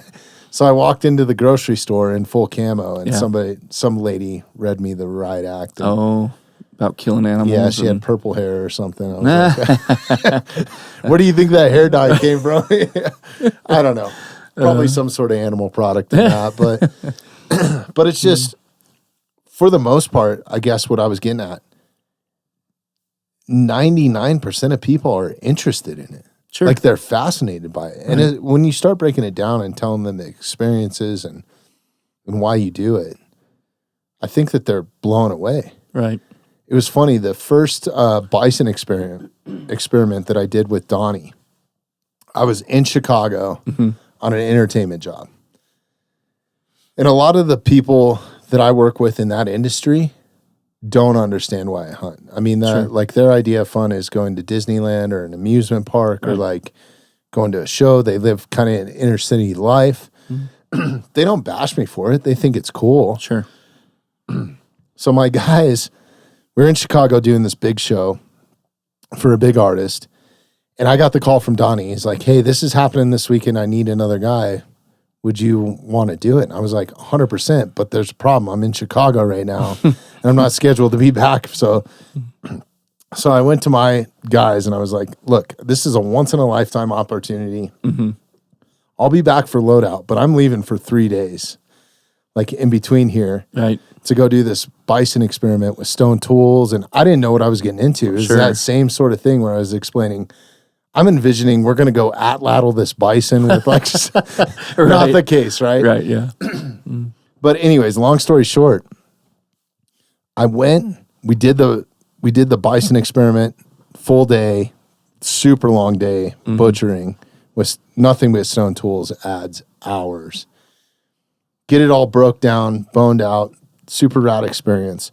Flew back to Chicago with backstrap that I had pre-cooked. Oh, man. And, brought it. They let me carry it on. Thank God. Right. Yeah. And then fed it to the crew.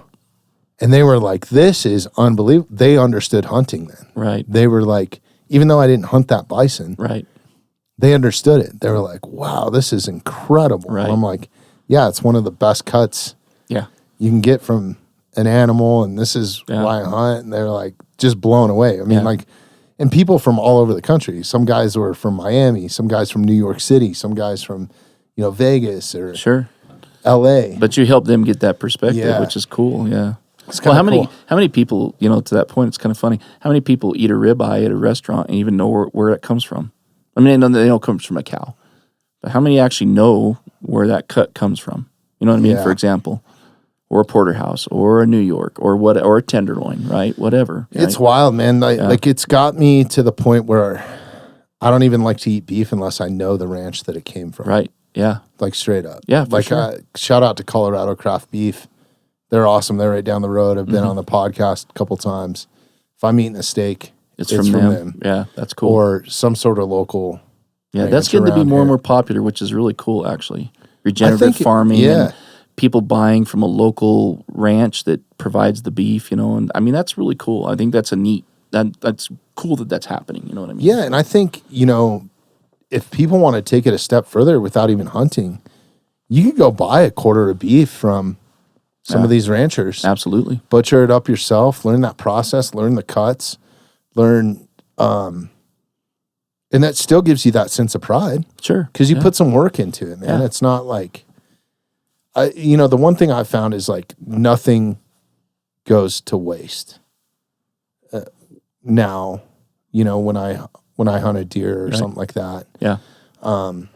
Like even this last bison, we did, all the bone marrow, everything. Right. Tongue, pretty much. I guess there were some people that took the lungs and stuff. I really don't. But, sure. But even my dogs, they get all the sinew and stuff like that. I make little packages for them, and there's nothing better to feed them. It's better than like dried kibble horse meat. Yeah, right. Yeah, exactly. I mean, if you're buying bottom grade dog food, that's basically what it's the stuff they scrape off the floor, pretty much. Pretty much, yep. But yeah, the food industry just baffles me, man. Mm-hmm.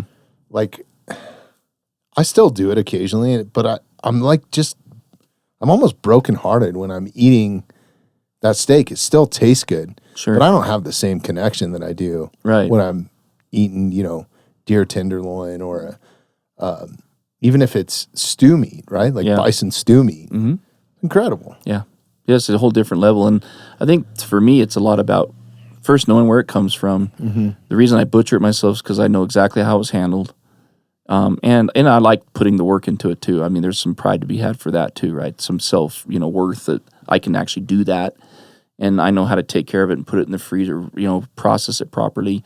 And the fact that it's just no growth hormones, no antibiotics, none of that stuff, And so there is, I mean, that's a big deal to me. Dies. That's why I liked elk meat so much. You know, it's a big, and it tastes amazing. Let's just be real. I mean, if somebody has elk meat and they've never had it, usually they're like, wow, this is good, you know? Yeah. Most people don't go, they're shocked. You know? Yeah, most of the time they're shocked by how good it is. Or they've had I found a lot of people have had a bad experience with wild game too. Because I think if you don't know what you're doing, you can ruin it. Amen. Right? Absolutely. You let it sit out there, and I've seen this when I'm in the line at the butcher's. And this is a reason why I butcher my own. If I have my own time and, you know, the weather's good enough, that's a big factor too. Mm-hmm.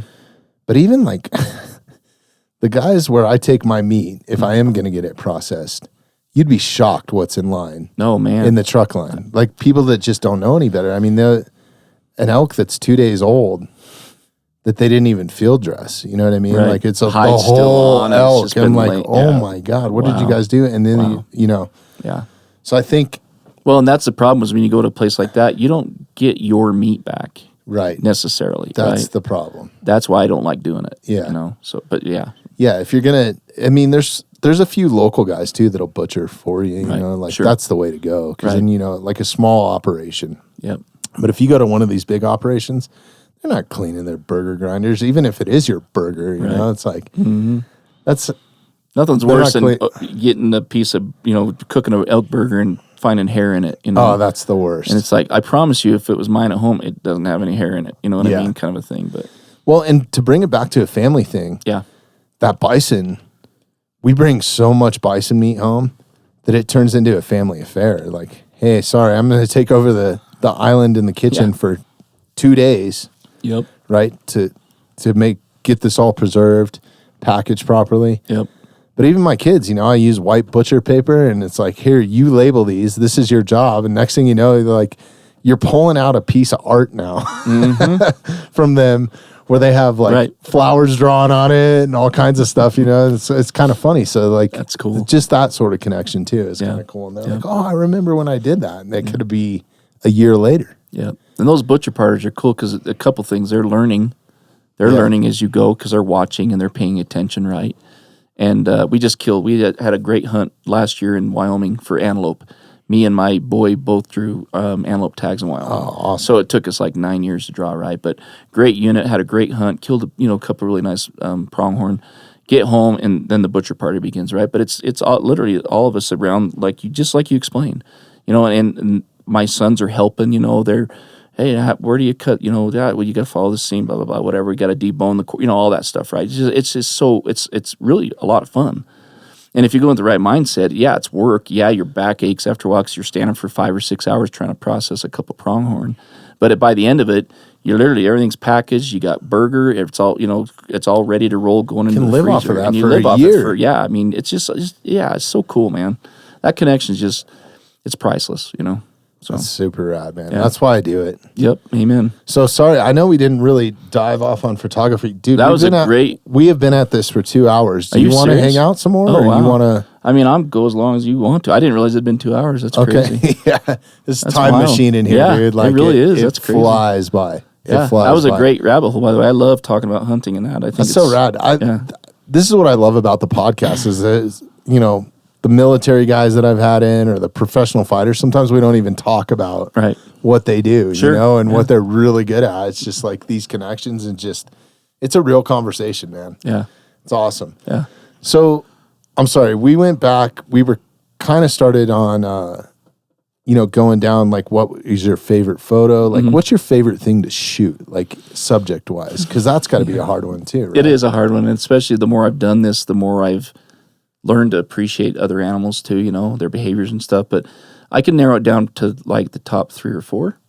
It was elk forever. I mean, elk was by far, and that's probably the one I spend the most time on, energy on, and the one I probably got some of the better stuff I've gotten. But I love mule deer, and if mule deer could bugle, I was kind of joke, if mule deer could bugle, they'd be my favorite. Yeah. Because, I mean, there's something, I've got some images on this trip. I mean, I'm going to explain it to you, right? But a big mule deer buck, when they get all swole up and they just look like Arnold, you know, and they've got their head down and they're doing that little stomp walk and their ears are pinned back and they're cocking their head and they're, you know, it's just hard to beat.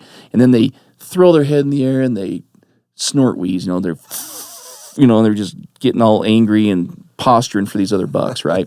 I mean, there's just something cool about that. And just if you just topped it off with a little bit of bugling, it'd be like, oh, that's the animal, right? The bugle is majestic. Oh man, it's hard to beat that sound in nature. It's one reason why I live here. Oh, sure.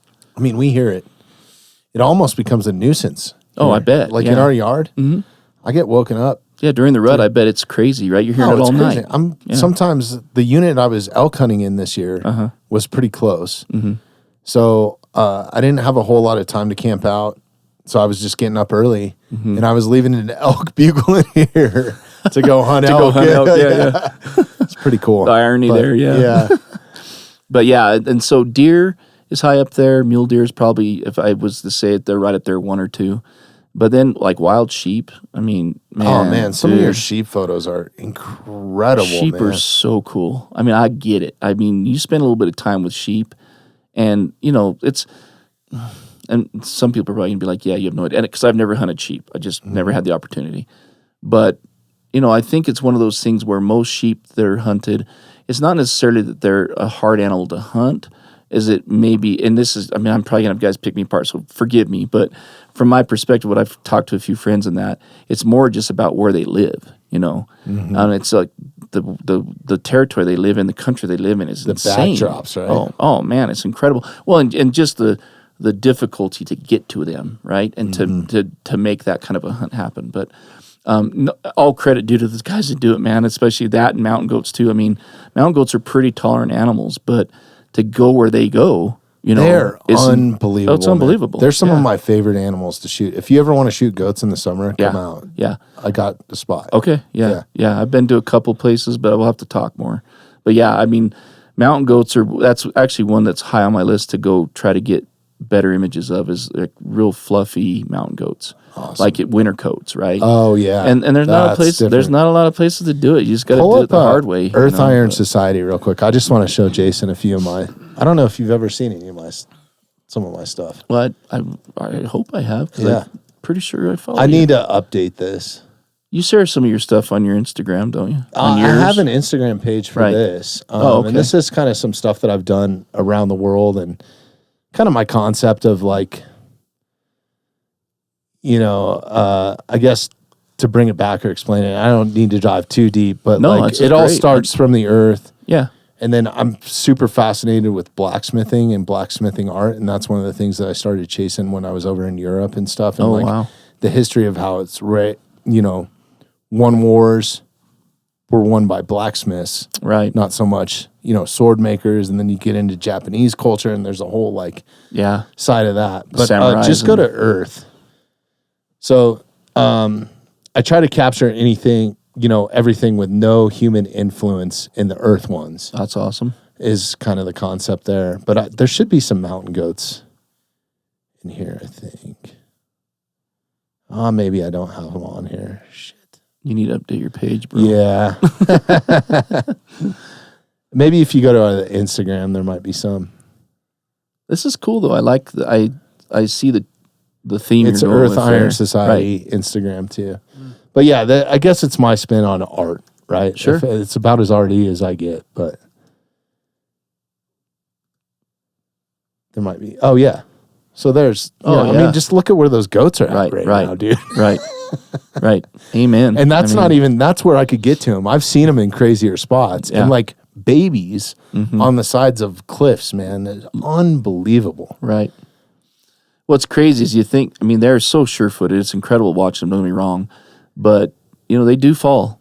They do slip and fall. There's been quite a few that have been found, but we were hunting elk one time on a unit with my brother-in-law's tag, and we watched these elk go through this. We thought we had them pinned, and we watched these elk go up through these rock cliffs like mountain goat. It was incredible. Just a side note, I was blown away by how nimble these elk were. And the bull just following the cows is literally just around the rocks and stuff. They're crazy. It was incredible, watching those man. guys go through deadfall and stuff is just unbelievable, man. Yeah, it's cool. But I mean, not to detract from the mountain goat thing, but yeah, I definitely need to update my pages because I got some cooler stuff. One of my questions too, while I'm thinking about it, and I want to get back to your third favorite. Okay. Yeah. And fourth and fifth or whatever. But, I have just this catalog of photos that there might be some like diamonds in there that I just passed through. Oh, sure. I would be willing to bet. Thousands of images. Oh, yeah. Do you ever go back through like some of your old stuff, like in your downtime, and just like, I'm going to go look at this trip or whatever? I haven't had, I'm just being on genuine, I haven't had a lot of downtime just because I'm chasing this pretty hard. But yes, I have taken the time to go back and look at some images from other trips and kind of like look at some that I didn't edit. And it kind of is crazy because, your eye develops over time too, right? Mm-hmm. Of what makes a good image and what might make a good image is developing at the same time. So I think it's super important for people, and I wish I had more time to do it, to go back and look at some of those images that you didn't delete, that you didn't edit, that you just blew by. Because I've found a few diamonds in the rough for sure that I was like, oh, wow, man, that's actually a great little, how did I miss that? Or your perspective will change a little bit. Right, and that's what I mean, right? I think back then I looked at that and said, yeah, but now with a different perspective, my eye developing and whatever, it's like, no, that's actually a cool shot, So take the time to go edit it and add it to the catalog kind of a thing. But that's what I need to do. Yeah, no, I would be willing to bet you'd be shocked. I know I have some, because these are all just like fast on the fly. Like I said, this has always been a hobby, and like I love the shot of this bull. If that leaf awesome. Wasn't in his face, like, but even then, what's funny? That's something I would never put to print. But it was I just took a shot this morning of a buck that was tight in the oak brush, and I was really trying to look for that open shot. Like, I'm not getting it. I want to see all of his headgear. And then I thought for a minute, wait a minute, there's a story here too. Right? Mm-hmm. So as image takers, we're trying to tell a story, right? So a lot of times I forget that. A lot of times I'm like, yeah, take an image. But I really try, no, I'm trying to tell a story. So that buck tight in the brush, and all I can see is his eye and his snout and pieces of his antler is a great shot, in my opinion. Maybe some people may not like it, but to me it tells a story. That buck was there, pinned on a doe. He wasn't leaving that buck brush until that doe left that buck brush, right? So, to me, that's part of the story. Yeah. So I think a lot of times it's just about, and our eye develops for that storytelling too over time. So you might even take some of those shots and whatever, then you go back and go, it's actually kind of cool. The way light's hitting him, he's hidden. You're just seeing pieces of it, but it's enough pieces that it captures your attention. So, anyways, just something to think about too. But why did you choose wildlife photography? Was it just something that you were just passionate from the get-go, or was it like? Yeah. What's the overall vision, I guess? So for me, it really started out with hunting. We talked about this a little bit on the last one, not to go down that rabbit hole too much, because if you've heard the other one, you heard the whole story. But or go back and listen to it. But yeah, it's a great podcast. Yeah. But no, like to me, hunting is what got me into photography. It was all about catching those moments. But then I just found like wildlife was such a cool thing, and I've always loved wildlife. And then trying to go out and capture some of these images and seeing how hard it was to get those, as a kid. I don't know if I talked about this then, but as a kid, Bugle magazine was part of my life growing up. And I used to love the idea of maybe one day I could take an image that good, and it never was one of those things where I wanted to go get a camera. It was always one of those things that I'll never be able to do that kind of a thing, right? So then as I got older and realized that I did have a passion for photography, I never really chased it. It was just like natural for me to just fall right into the wildlife thing, because my wife would go with me, right, and I could take my kids, and that's changed. I'll get into that a little bit, but that it was easy. We could go to Yellowstone and spend a weekend, and I could take my camera, and we could all enjoy the animals, and I could take some photos, right? But then as it developed, my wife will tell you she doesn't like going with me anymore, because she will once in a while still, but she can't sit on an elk for 3 hours waiting for a pose. You know what I mean? So she can, we saw the elk. Okay, let's keep moving. That's her style, right? Right. And I get it if you're just looking at animals. And again, that goes back to why photographers, I think, have that perspective better and see more behavior, because they will camp on an animal and see all the little nuances and things and hear the sounds they make and watch the behaviors. When somebody that's just looking at wildlife in Yellowstone, they pull up, they take a quick selfie, whatever, and off they go. You know what I mean? Right. So that's another key difference of why I think it matters, because most of the time we have to sit and camp on an animal like that. But I guess the point being, I fell into it naturally, and now it's kind of broadening. I really kind of like the idea of a little bit more wildscapes, if you will, wildlife scapes, trying to capture really cool, scenery. Like with an that animal polar in it. bear with it. Yeah. Right. That's a great example, and I haven't gotten very many good shots that way, honestly, just being real, but I'm looking for it more, you know what I mean? So again, how you develop in that. And I love the idea of landscape, but right now for me, someday I probably will chase landscape more, but for me, it's the same. You got to be out doing landscape at the same time you're doing wildlife, because that's the golden hour, right? So for me, I'm not willing to sacrifice, that bull or that buck or whatever for a landscape shot, So at some point, I like that idea, and I'll go down that path. I've done some portrait stuff with my kids and senior photos and that for some, friends of my kids and stuff, whatever. And I could do that, I think, and it'd be fun. I enjoy the challenge of it. But there's so much to learn in photography that the sky's the limit, and I think that's what's happening. Yeah. I'm finding, right, is that more and more like your iron. I mean, dude, there's an artistic eye there, 100%, and I don't have it. I'm just telling you, and I would love to gain that kind of a perspective and that kind of eye, right? Even for landscape, I'm so far away from that. I go with a friend of mine, Kelly Elmer, and he's taken me a couple times to do some landscape stuff.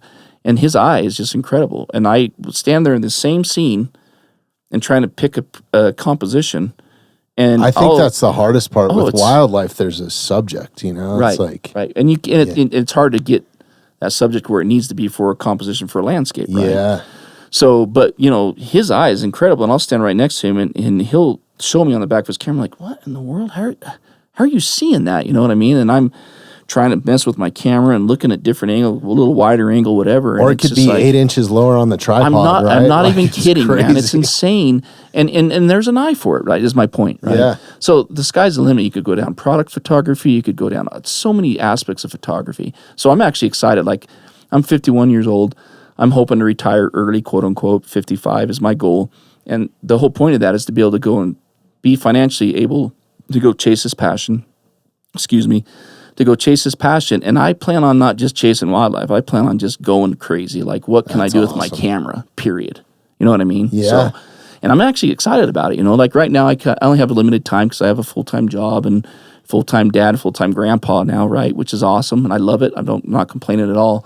But it limits my time. I still have to focus where I want to put my efforts. And so for now, it's still wildlife. But, as I continue to develop, I could find myself maybe going with you and doing some iron photography. Show me the ropes, man. brother, It's hard to find in the States. Like, you almost have to go to Europe.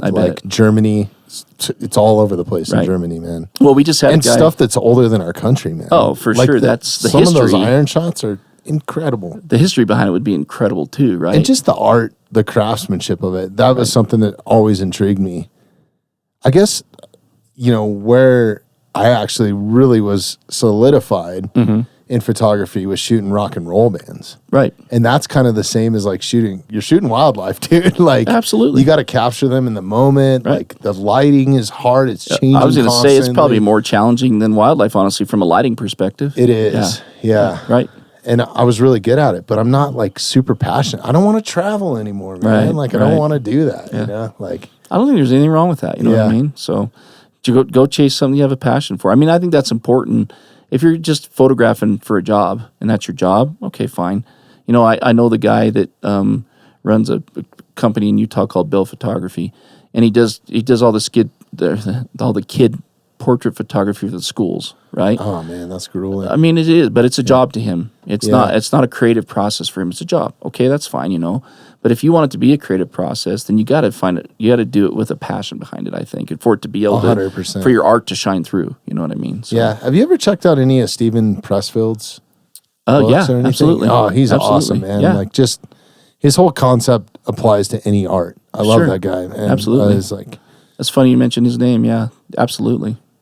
Yeah, there's some good stuff in there, some good takeaways for anybody, man. Like, I encourage you, like, if you're passionate about any sort of art, whether it's writing, photography, it could be anything, knitting, Right. Like, you can take some principles from him. He's incredible. Yeah. I think it's the guy in the gray hair down there. He's awesome. I'm hoping to get him on. We've been talking to him, so that'd be I hope cool. it works out. Yeah, that'd be really cool. Yeah, it'd be super awesome.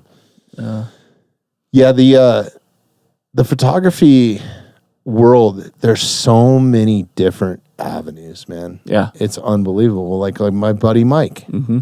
just pro rodeo. I want to That's bring all him he up does. so bad, you know. Yeah. I mean, I love his work, man. I was hoping, like you said, he might have come in tonight, right? Yeah, well, I mean, he lives right here. Right, yeah. Like right up the road. Right, which is cool. Maybe for not much longer, but he's got a new opportunity, I think. But Nice. good for him. Yeah. But yeah, he's around. I don't know if you want to come back and have dinner or something. Oh, man, that'd be cool to meet him. Yeah, he's cool. Yeah. His styles, what I found, his style and your style kind of mirror each other a little bit. Yeah. But the subject matter is just different. Sure. His is rodeo cowboys on Right. bucking horses. Right. But like your guys' post is a little bit similar, you know? Like Right. Kind of the some of style those dark, and the yeah, dark so and the shadows cool, and man. the, yeah. So yeah. cool. He's so talented. No, he's incredible. You know, and that's what I was going to say too. Is we had a guy on his name on our other podcast named Chris Dickinson, CD photography for those that want to go check it out. He does Western wildlife or not Western Hey, wildlife. Derek, sorry, can Western, you pull that up real quick? Western lifestyle photography, right? Oh, okay, So he cool. doesn't do the rodeo stuff, but I mean, he specializes in Western lifestyle, and he's incredible. And I mean, I want to go CD do Dickens? some Is that- CD photography. Oh, CD pretty sure photography. that's- Okay. Yeah. Oh, so he's getting like ranch cowboys. Yeah, and- he's doing like brandings and stuff. Oh, Nice. that's not him. Sorry, I apologize. My bad. Do Chris Dickinson. Just type in. Yep.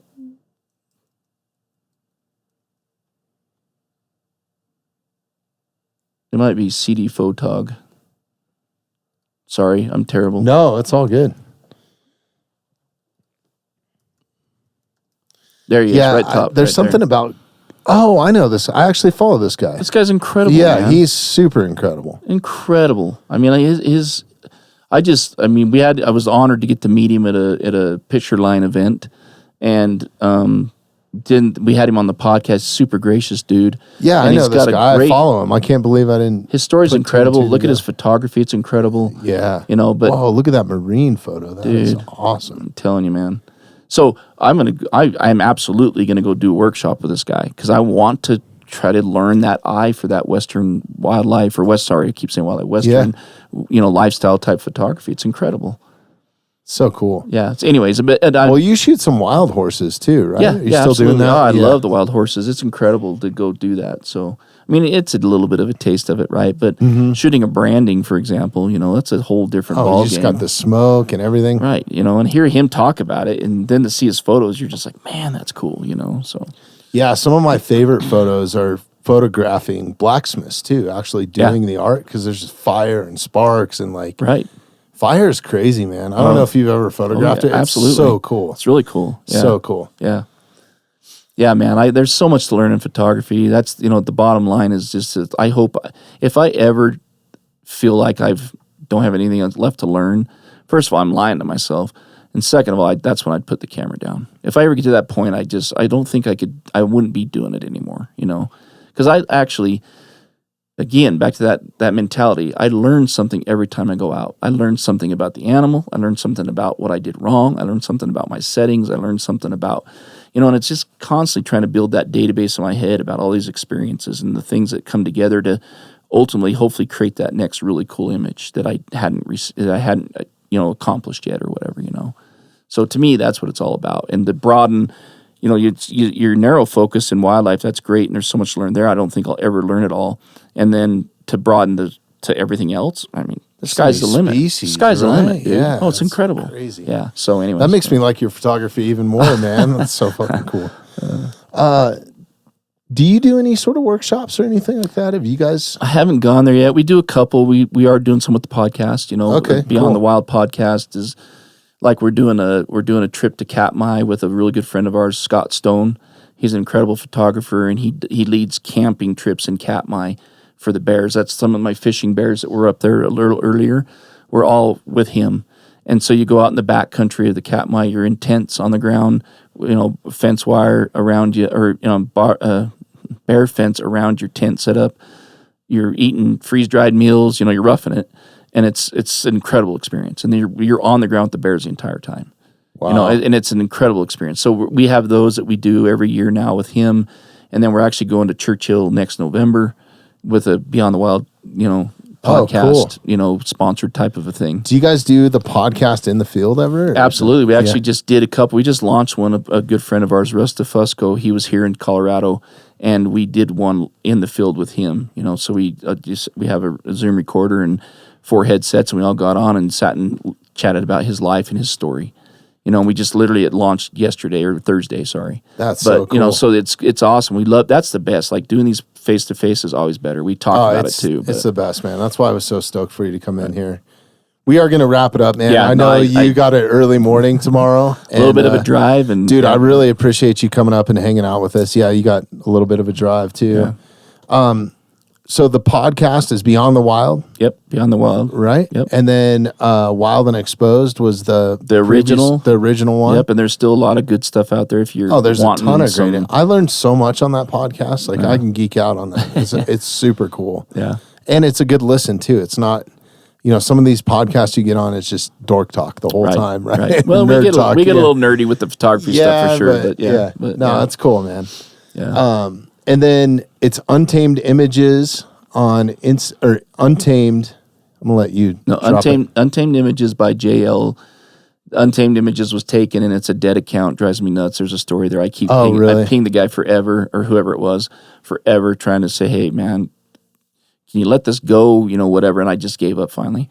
So then my website's the same. It's Untamed Images by JL at www.com. So. Awesome. And you can go there and buy prints. I highly suggest, if you're just listening to this, go check it out. We'll have links to both the website, Instagram, the podcast, all that stuff is in the show notes. So just open wherever you're listening right now and look for whatever link. At least go look at some of the photos. And definitely give Jason a follow, man. You're like my favorite follow. Well, I appreciate that, brother. And it's an honor to be here, and I appreciate you having me. Yeah, man, I'd love to get out and shoot with you sometime. I know we're all busy. I'm happy to have you as a guest, man. Just that I'm so fortunate, all the badasses that I have sit across from me, and you're definitely one of those, I wouldn't put myself in that position. Yeah, no. You are, man. You are. It's extraordinary. Oh, my God, dude. All right, turn this off, Derek. We're going to do another 3 hours. But, yeah, definitely go check out your Jason's photos, man. They're just unbelievably breathtaking. Super cool stuff. And I'd love to go shoot with you sometime. So we'll tee that up at some point. I got to dust off all the cameras and make sure. I don't even know if my batteries will charge anymore, man. It's been a minute. All right. Thanks everybody for listening. Derek, take us away. Thanks for listening to the Mountainside Podcast. If you haven't had a chance to do this already, please take a moment, follow, like, subscribe, or rate on whatever platform you catch the Mountainside Podcast at. If you'd like some more information on upcoming episodes, safety tips, access to all of our affiliates, and all the badass discounts that we get here at the Mountainside Podcast, check out themountainsidepodcast.com.